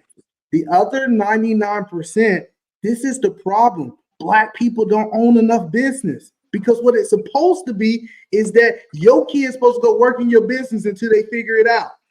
They supposed to come, all right, cool, you gonna come to work with daddy. You gonna come to work with mama. You gonna work at the convenience. I don't care what it is. You gonna help support the family business. And then as you figure it out, if you don't want to work in this family business, you can then go somewhere else. This is how Asians are getting ahead. I know people don't want to talk about the Asians. E-Man. Hold on, let me finish, Billy. You next. Because Billy. you're not landing. Please land it. Bro, we let everybody else talk for But like if 5 you minutes. stop, if you keep interrupting him, he's not gonna land, my bro. Don't interrupt him. Let him talk. Let him talk. If you keep interrupting the man, he's not gonna talk. He's not gonna complete, man. Chill. So since black people don't own anything, and I'll land it quick for Billy, what we do is we push our kids out into the world so they can figure it out. And what they supposed to be able to do is figure it out in our business under our supervision. They still supposed to be able to make money through us. They shouldn't be going to make money for Starbucks and all these other names. They should be making money for us. And that's why I'm not a big advocate of pushing things out. But let's get Billy in, because you know Billy got to go Billy. Then we'll come to y'all ladies next. Okay. Billy got to unmute. That's what I was gonna say. I'll go because every time y'all mute me, I'm just trying to make a simple, very simple point, and I don't like to be cut off either. And what I'm trying to tell you is that I get what you're saying. I know that there's a capacity issue, quote unquote, but the numbers are down in the military. And like when you talk about numbers, we have more than enough to fill the ranks of our Caucasian counterparts. That the budget for the military is 52% of the American tax money. So I don't know what you're talking about. This is billions of dollars a month. And that's number one. Number two, hold on, stop, please stop. Number two is you saying that tell black boys to go to work or black girls go to work with their parents in their businesses. How many black people have their own business? How many black people are entrepreneurs and own their own shit? They don't. We cannot bring our kids with us to work. Very few of us can afford to bring our child to work to intern and learn our job. That's a very, very small, specific amount of us. And I get what you're saying, that is the key. But we can't do that because we don't own our shit. And what you're saying is unsustainable.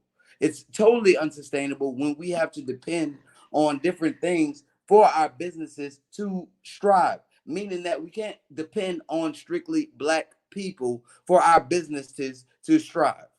We have to integrate. We have to figure out ways to go past our people, because we all know that black people don't fucking spend money on black people. We would rather go to the white people and spend our money there.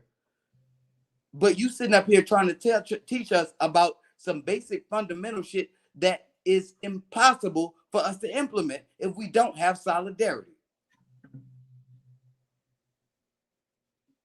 Can, All right, Mr. can I go Shaker. now?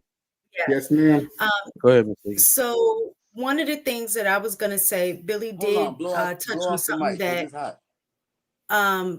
Billy did touch on something that I was going to say is that majority of Black people are not entrepreneurs. So I'm not saying that we shouldn't move in that direction and create more businesses like you're saying, because I agree with that. That is how other cultures move. They have a business and it becomes a family-owned business. But because right now we're not in that situation, we have to think about the here and now as we're building. Military is not the only option. It isn't. But that is one of many options. I think the issue is a lot of times with some parents is kind of what the Wife School podcast touched on, is that we're not training our kids along the way. And that is the bigger problem, because if you're training them along the way, they'll already have the understanding that when they turn 18, it's not a matter of I got to get out the house. It is a matter of me learning adult responsibilities with guidance. And that was, so when I was given my scenario with my son, I know he's just a representation of my personal experience, but what I'm saying is, as a broader issue, is the fact that he understood the assignment but chose not to do it. A lot of times as parents, what especially in this generation, is that our kids lack the ability to understand consequences. And I see it every day because I also work with children. What happens a lot of times is we make a demand, they don't follow through, we give another chance. Make another demand, they don't follow through, we give them another chance. And I'm not saying that there shouldn't be grace, because at 18, you are learning. But part of that learning is consequence. Part of that learning is understanding that the choices that you make will impact you. And that was the situation that I'm trying to say. A lot of times we find ourselves in when we, and especially there's no room for Black boys to make that many mistakes, unfortunately, because what the world, the impact, the consequences that will happen to Black men or Black boys is different than any other race. Unfortunately, they don't have as many opportunities to mess up. And with my husband, us raising our son, that was something too, that he's like, listen, I don't care what you do. He said, our level of what we want success to be does not mean you got to have $1 million. It's not about money. It's about conducting yourself as a young man should. And it's also about getting to a point where you are self-sufficient. But if you're not making any strides or steps to move in that direction, we can't protect you. We're not going to protect you from that. So here are the options. So when people get ultimatums and choices mixed up, he had a choice to stay home. He had a choice to stay home. But it was under specific guidelines. You can stay here as long as you're working. It wasn't like he was told anything that was going to be a detriment to him. You can stay here as long as you need to, as long as you're progressing. You need to be doing something. And a lot of times, what it sounds like, we weren't in a position to have him work for a family business. We ain't have a family business. We were working. So what we were modeling was, when you become an adult, you work, you take care of your responsibilities. He was taught that. He was trained that. But once a child becomes an adult, and even sometimes they make their own decisions, but you also have to have the room to allow them to deal with the consequences of those decisions with love and grace. He knows that this house is a revolving door. He's okay with coming back home. But now that he has tasted what it's like to be a man, he has a family of his own, he wants to be that man for his home. So I think what happens a lot of times is like what I think Mike was saying, is that there's not enough men in the home. A woman can't teach a young male to be a man. She just can't. I'm actually dealing with a student that I had today. The mother is scared of him, and he's 15 years old. 15. I got you. So he before, needs guidance, but I don't know. Go I got ahead, you. John the Baptist. So we're gonna go to wife school because she was next. Then we're going to John the Baptist. Let's try to keep our response less than a minute. Real short, Yeah, because we get y'all get real long with on these panels, yeah, man. yeah. Hey, don't talk about my homegirl. No. Oh, Yeah, all y'all I do. haven't even Damn. got to the main Let's topic. be clear. In fact, All of us are long-winded. I was about to say No. my ass is going straight. All of I'm us are going long. straight. The reason No. I'm saying, E-Man, you long with it too, though.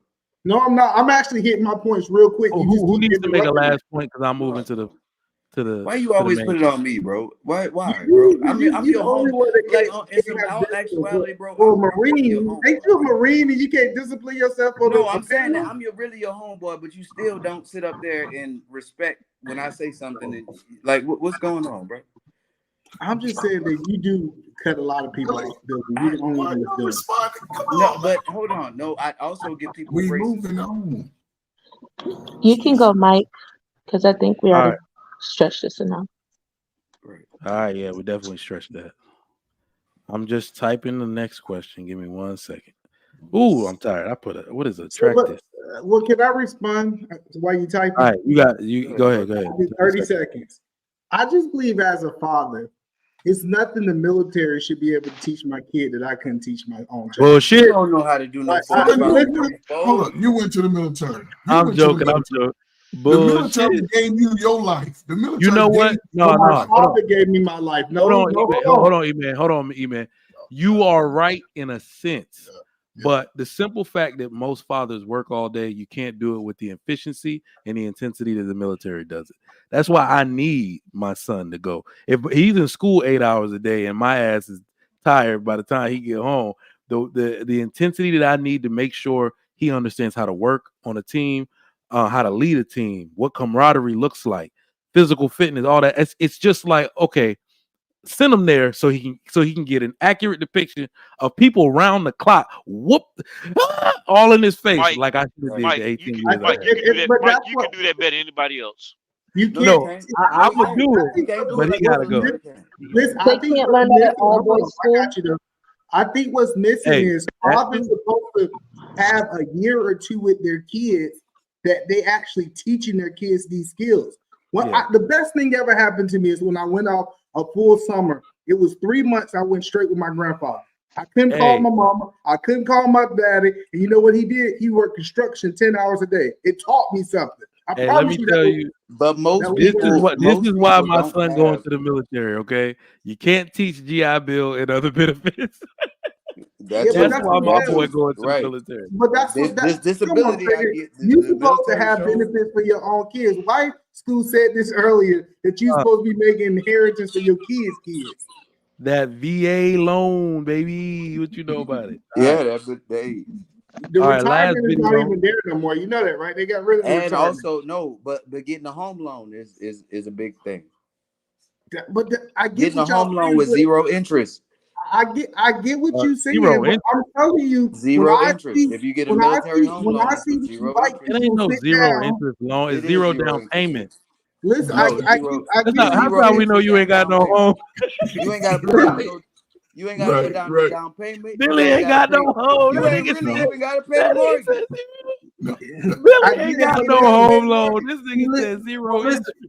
I get what y'all saying, but when I see white really people got to pay the mortgage, you were just living that motherfucker. Listen, it's zero down payment, nigga. I got you. You still got to pay for stuff. Don't let them lie to you. You still gonna pay something.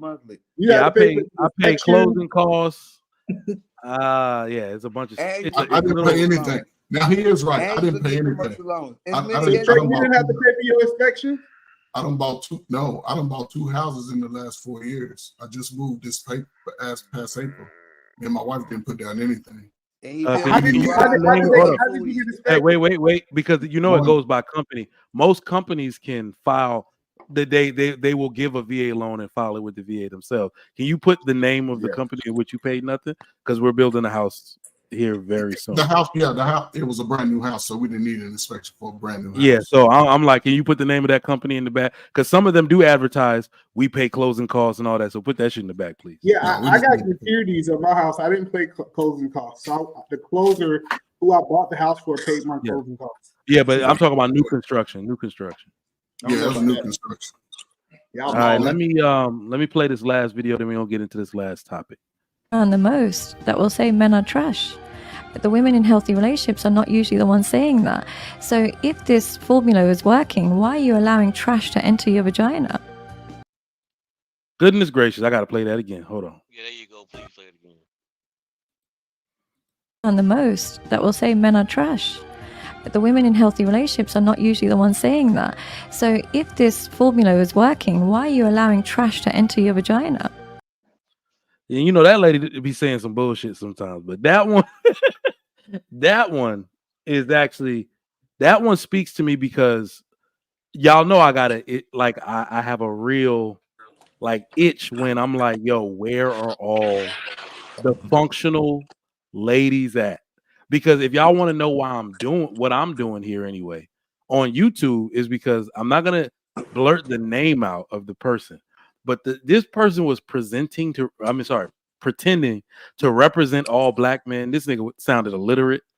You see what I'm saying? And he was Yeah, I just know what you're talking about. stupid.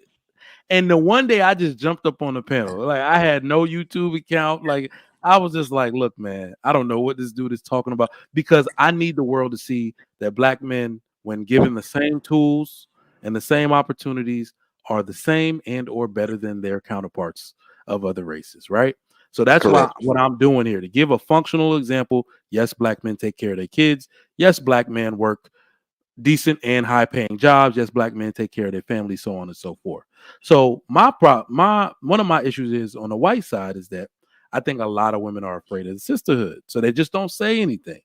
And it's usually those women in relationships that are where it's going well, where they don't say men are trash. They don't perpetuate all of these YouTube talking points, right? And it's, do y'all think it's only the women that have had a hard time that come out with this rhetoric? And we can do it both ways. We can do it for men and for women. But judging by what that woman said, is it the women that have been burned literally and figuratively by a man that come out with all these YouTube talking points where they say men are trash? White School, we can start with you. Well, I think it's those women that probably made a lot of bad decisions. And they still attracted the same type of guy, the same type of trash, because they've never themselves elevated above or seen their self-worth. And now you're not getting those results based on your choices and your actions. Now you're going to shift that blame to the men and say that they're trash when actually you're trash, because like she said, you made that decision initially. It's easier. Women shift blame all the time. Who the hell said Mike is drunk? I am not. I'm actually too sober. A drink would be nice right now. I'm mistaken. If I wasn't working, I'd be drunk. Mistaken. What do you got? I agree with the wife school. You attract what you are. So you can't be mad that the dude, if you're saying he's a trash dude, then there's something that came from you that attracted that energy. So yeah, if you're letting trash in your vagina, then you deal with the garbage that goes along with it. That's the bottom line. Usually women who fuck trash niggas, vaginas smell like trash too. I just That's can't. that Billy shit right there. There's That's no the Billy excuse that you can I'm make sorry, up. I'm sorry, Like guys. I can understand certain situations, but even the understanding of the situation still doesn't excuse the behavior. You have to take accountability for that. You can't put that on somebody else. So Trigger, I actually disagree with what she's saying. And so the reason that I disagree with what she said, initially the people who said might have been traumatized, but a lot of people who are echoing it never been hurt. They're speaking for someone else's trauma. So like a lot of, A lot of women on YouTube, I'll be like, hey, when the last time you dated somebody? Oh, I never did. My mama said that was trash. My auntie said they was trash. So I'm just assuming they're trash because what I heard. I believe a lot of people are caught in that echo and they're not actually ones that was traumatized. But that's just my opinion. All right. John the Baptist. So like Tasha K, she might have had the trash, but all her followers who's repeating what she said, they might never even experience that. That's the point that I'm making. That makes sense. Trey, I had a question. Hold on. I had a question real quick, real fast. Billy, It's only gonna take 2 seconds. He just said John the Baptist next, bro. You have a problem. No, it's a 2-second question. Hey, wait. I have a question Go for ahead. you. You know what? Go ahead. I have a question for Billy. Okay, Billy, say you shit. said you give VA disability. So do I. What is your disability exactly? Tinnitus and motherfucking hip dysplasia. Nigga, you lying. You lying. You took a bullet to the Kevlar. I can tell. He was like, 100% PTSD. He 100%. Nah, I'm trying to get PTSD, but they keep denying. You ain't gonna get it. You talk too much. They just scheduled me for my consultation today. You got ADHD, Billy. Hey, good luck, brother. Yeah, that's what it is. And that didn't come from the military. Hey, but Trey, on some real shit, Trey, can I ask a question real quick? On the phone, describe it like it's not like a normal. Go ahead, Billy. It's your show, Billy. It's your show, Billy. Do what you gonna do, Billy. Trey, hey, me and my girl was riding in the car the other day, and because of your background, it made me remember a question that we had. Do cockeyed people see straight? What? John the people see Baptist. straight. All right. I ain't gonna Billy, lie. that's enough. John the Baptist, go ahead. I ain't gonna lie. That's a good ass question though. I don't. Nah. I'm really wondering. Trigger, don't entertain that. Trigger, stop. Nah, really think about it. Really think about it. Do cockeyed people see straight? All right. That's enough. But I'm gonna think about. I'm gonna have to Google this shit. All right, John the Baptist, go ahead. Because they don't ever have on glasses. What? So, I'm not doing a YouTube talking point. I don't like YouTube talking points, right? So this not gonna be popular.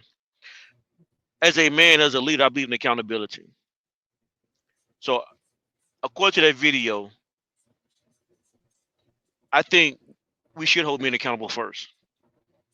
When something goes wrong in my house, I take full responsibility for it.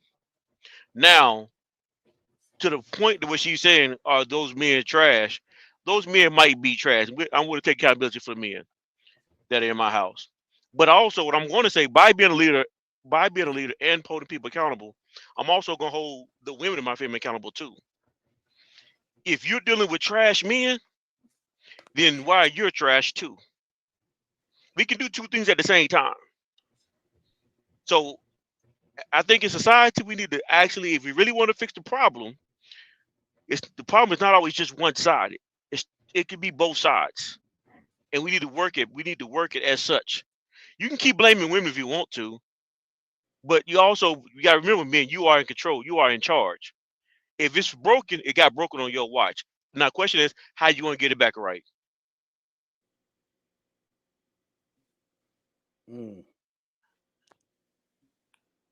What are you laughing at, Edie Man? I'm just trying to figure out what they gotta do with a single woman that's not under somebody else covering. She's not under nobody covering. So what I'm saying.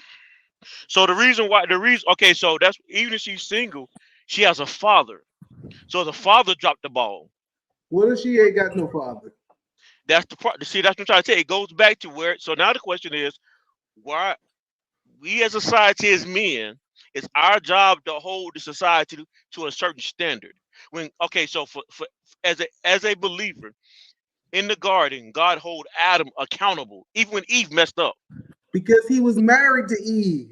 That's correct. That was his wife. Mr. John the Baptist, if you were trash dude and I just sleep with you, by me not sleeping with you, and I know that you're trash, I'm already holding you accountable that you're uneligible to be with me. So therefore, you need to go back and take accountability of yourself, make yourself a better man, so that when you approach a lady on the next time, you can be that dude. Until then, hopefully a woman will have self enough value about herself not to sleep with a trash guy. You know what I'm saying? So I believe in holding that's men how it gets accountable. played. Listen, if somebody 26 years old out there being a hoe, we can't say that that's her daddy fault. Like, she's a grown woman. Like her being a hoe ain't got nothing to do with her daddy. So it's safe to say. So it's safe to say that none of y'all know that these niggas see straight or not. Do y'all not understand? Do you understand, like, okay, Old Testament law, right? Men in Old Testament law, if a man slept with a woman that was not married, or when she wasn't married, they both can be stoned. The man could be stoned and the woman could be stoned. And don't And tell what me I'm how to saying, spend my $40.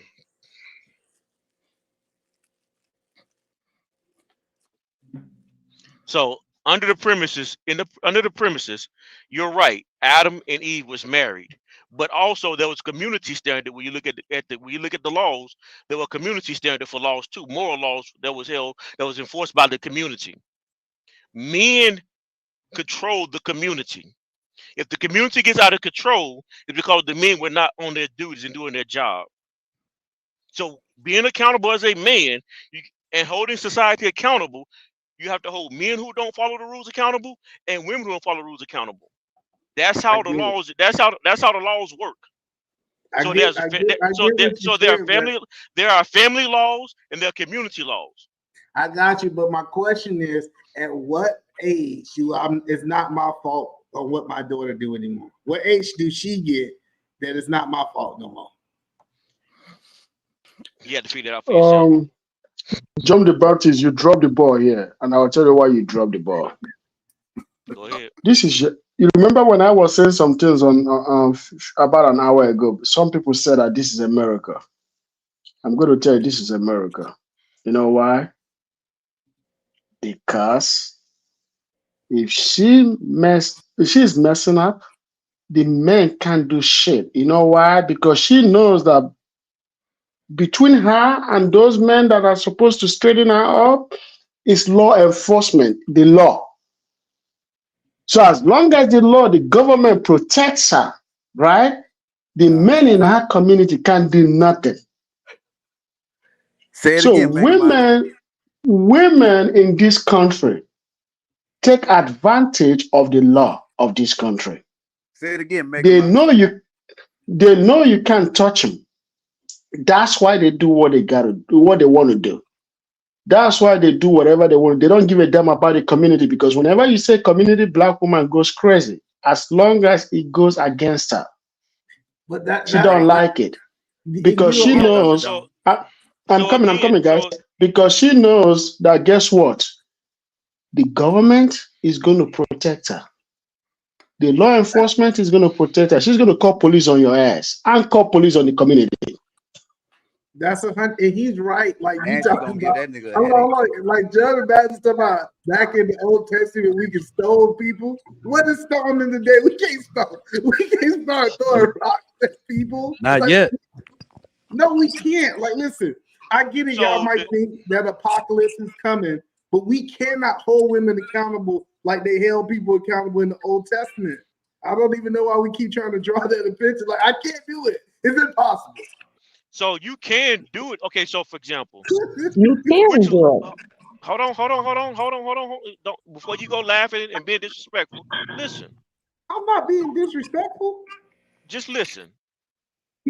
Which law is higher, God's law or man's law? God's law. Mega mind. Okay. In America, it's a man's law. No. In America, it's a man's law. Those people don't give a damn about God. Tell them again, Mega mind. Which one is okay? If you are a believer, you know that God's law is higher than man's law. If you're not a believer, then you think American law is greater. So what I'm saying is, as a man, if you're afraid of the government, then you failed. You failed your family. So if you're afraid to die or go to prison for fighting for what you believe in, to change then that's your you get what you get. No, but John, see, now you trying not to talk about God's whole law, because God tells us to follow the law of the land. Listen to what the government says. So this idea that I can just go Romans, I'm gonna look for the scripture. We're going down a rabbit hole. We're going down a rabbit hole. And You look at don't this have nigga to shaking his look it head. up. I got Look at you. this nigga over here It's shaking called his head. Romans 13:1, and it tells us to follow the law of the land. So the law of Pinky, the land it's says that we Pinky can at the follow braid. You know what? Amen. We're not gonna do this right now, right? We can talk about this. Me and you can Not talk right about this now. in the back. We'll talk about this in the back chat, because I don't want to destroy the platform right now. But we can talk about this. We can talk about it. Matter of fact, we can exchange emails or numbers in the back chat, and then we can talk about this later. I know, but I'm just saying we can talk about it later. We can talk about it later. You said talk about it later, but I'm just saying he don't know how to table a topic. Good God, man. Good God. Trey, you got anything on it before we I depart? mean, it really in this, based on the video, this, it's like when I see videos like this, women of other races speak for our women. They the one that put those champions, those banners out there and say, see, this is the way men are. And then we'll just dive head first into the whole feminist, yes, men ain't shit, men are weak, men are this, men are this, da-da-da. As a black man in America, we've been sustaining on crumbs for hundreds of years since we've been here. We still been able to find a way out of the mud. And the crazy thing that gets me confused is that our strongest and most dynamic age group is struggling to build the stuff that we talk about the most. They're struggling in trying to. It's been years where the black man, especially, I'm going back to the crack era because that's my most dynamic time. I was a grown man. I've seen how a lot of families would split up apart. And this is the repercussions of that era, that time. If you were born in it, has nothing to do with you. Your mothers was taken out of the home. Y'all grew up fighting ever since. Y'all been fighting, kicking and screaming ever since. A lot of brothers have lost family members. A lot of brothers that even on these spaces have served time for selling drugs. Some brothers talk about, I sold drugs. So they was a part of demising the community, and they still trying to work their way out of it, and they still can. It's just going to take some work. But if you're not in that situation where you're trying to start out on a clean platform, as a man, you must go to the wilderness by yourself. You must get out of the comfort of your mama's twin-sized bed. You must get out into the world and find a way based on connecting yourself to people in certain positions that you want to be in. Stop afraid to be indifferent. Everything that we do as a people, it's like a trend. Everybody's one person do something, we all do it. And then everybody's lost in the sauce and trying to fight their way out of being, how can we still coming out of our parents' house still in debt? It doesn't make sense. Monkey see, monkey do. And that doesn't hurt, that hurts us as a people, because right now, as the world is moving, we're still arguing about we can't get a relationship and what we should all do. As an individual in America, whether you male or female, whatever, light skin, dark skin, we all got the big lips, we all got the big noses. I say dark nigga. This is the greatest time for you to focus on yourself whether you're in the 5th grade or 10th grade. Do your damn homework, study, read. You're doing math, learn math. The books are there. Take advantage of what is there. And then when you get to an age of reasoning, when you're ready for that, those things will come to fruition. You have to put in the work regardless of what people say. You have to put in the work. Listen, man. Hey, the big ass headphones gonna fit around your head just like these. Y'all gotta keep y'all responses short. Y'all can't talk for 3 minutes. This is my last thing. As much as people are crying about how hard it is to maintain a house, an apartment, or whatever, women still not working with brothers. Brothers, focus on yourself. Go see the world, because all of these new places that they building, they ain't building it for y'all. Okay, be the passport, be out on the street.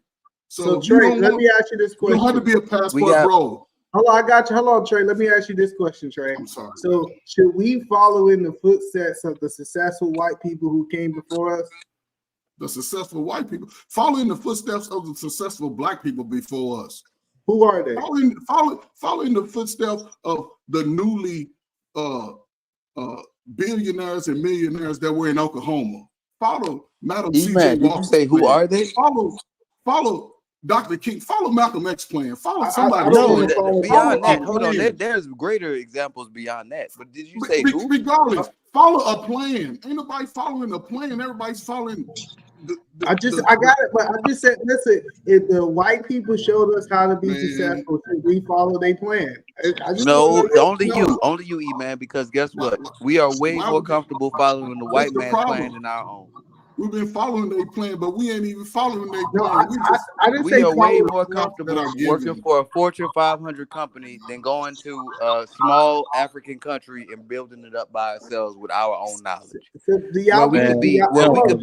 We could be a dominant power in that society. But we are way more. Hold on, we are way more comfortable building up Fortune 500 companies, speaking another man's language, marrying another man's woman. We are way more comfortable doing that than I got you. Bringing up our own. Listen, but the question I'm asking is, it's a reason I'm asking this question. Should we follow the white people that have proven? I just told you, but you're not listening. So you said no or yes? We should not I follow said that we white are people way more comfortable building other people's shit up than our own. What do you think that means? We have a great mind, and he's not even dead. And I don't know why we haven't even addressed it. And the fact that we haven't even brought him up just shows us that it's not even on our radar. And that's Dr. Claude Anderson. He has a book called Powernomics that teaches us how to build levels and to establish an infrastructure that is self-sufficient within the Black community, but we can't even read. We can't pick up a book. Our boys have the 4th grade to the pipeline. There's a lot of obstacles in our way. So like I said, a lot of unlearning and a lot of re-education of who we are, the strengths that we do have, and the capabilities that can come if we come together. But we have to get rid of that selfishness. So I really admire our community because of unity. But they will be on a purpose and serve a purpose to get to an end result. I got you. One second. So white school, to get an you don't believe that his blueprint came from white people? I don't think so. Working together as a community, building. That's not a white thing. That's a white thing. Why do you think that that's a white thing, E-Man? That's not a white thing. I mean, I believe people of melanation. That's the opposite of a white thing. Community-based mindset. Those are the mindsets are more takeover, colonizing, taking what you have, right, and stealing what they have. Not working together is more of their culture. Do you understand that? It would never benefit you because they're never going to put you on top. In a community setting, we all come up together. We all share together. We all share our resources. But the thing is, hold on. And I'm going to speak on. Wait, bro. Wait. And let me speak on that because white people, the culture that we are in, the America that we live in is a capitalistic society. And what we come from, what we've been for millennia, is a communist, community-based society where we are working as one for a diaspora to improve everybody to move on to the next level. And what we've gotten away from is thinking in that way. And it's almost villainous to think in that way now. So spell villainous. Nigga, I ain't gotta spell it to use it. Listen, I get what y'all saying because did I use it right? Thank you. I know I did. You did. Hold on, because the Black African American, right? I know people don't like hearing that statement. It's the richest Black man on the earth.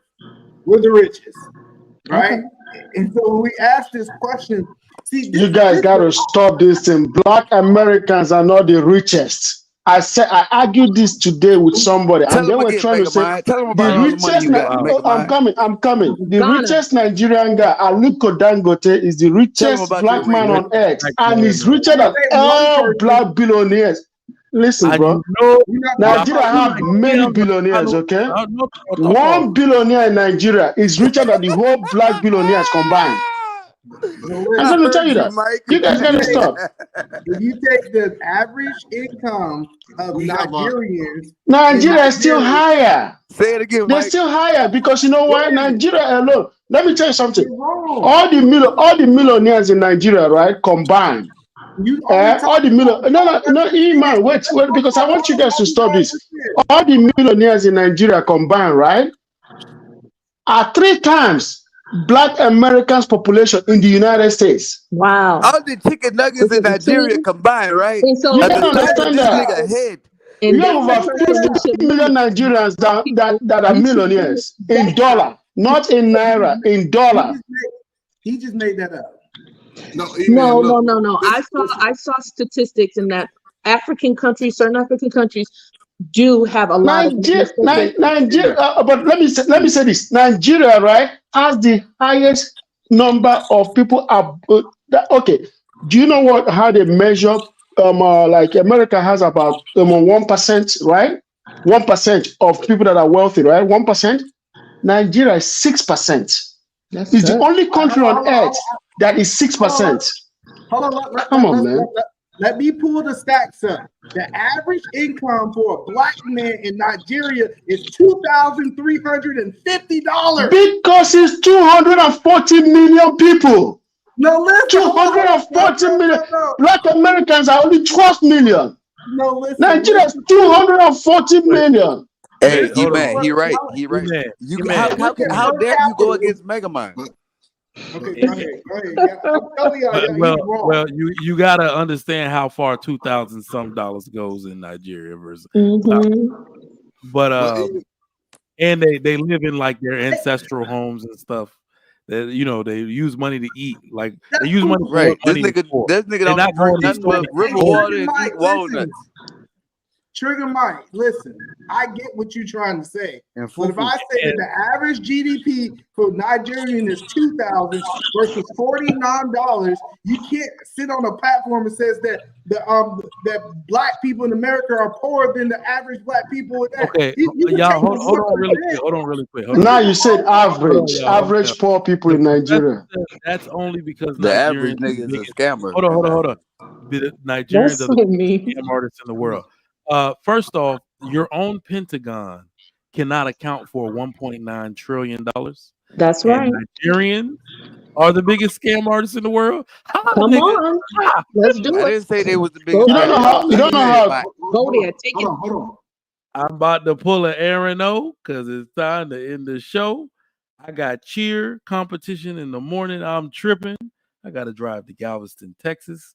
But, man, y'all have been good. Thanks to Eda Man Williams, John the Baptist, my man Ikane. Wife School, thank you so much.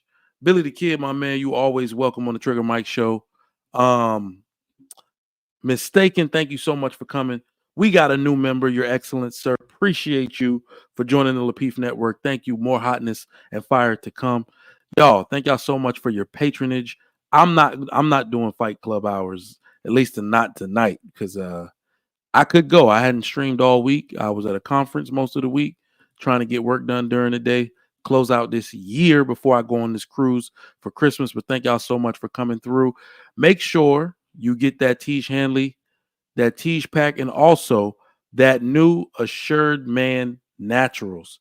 All right. That is a collaboration of beard and hair oil between Lapeef and Sugar Curl Salon. She's real big out here in Houston and is known and famous for her hair care products. And her and Lapeef have got some beard and hair oil balm for you now. So please make sure y'all get that information down in the link. I appreciate y'all so much. See who else is streaming on YouTube, man. Support this YouTube verse that we got. Red Pill, Manosphere, whatever it's called. I'm going to bed. Y'all have a good night. I'm out.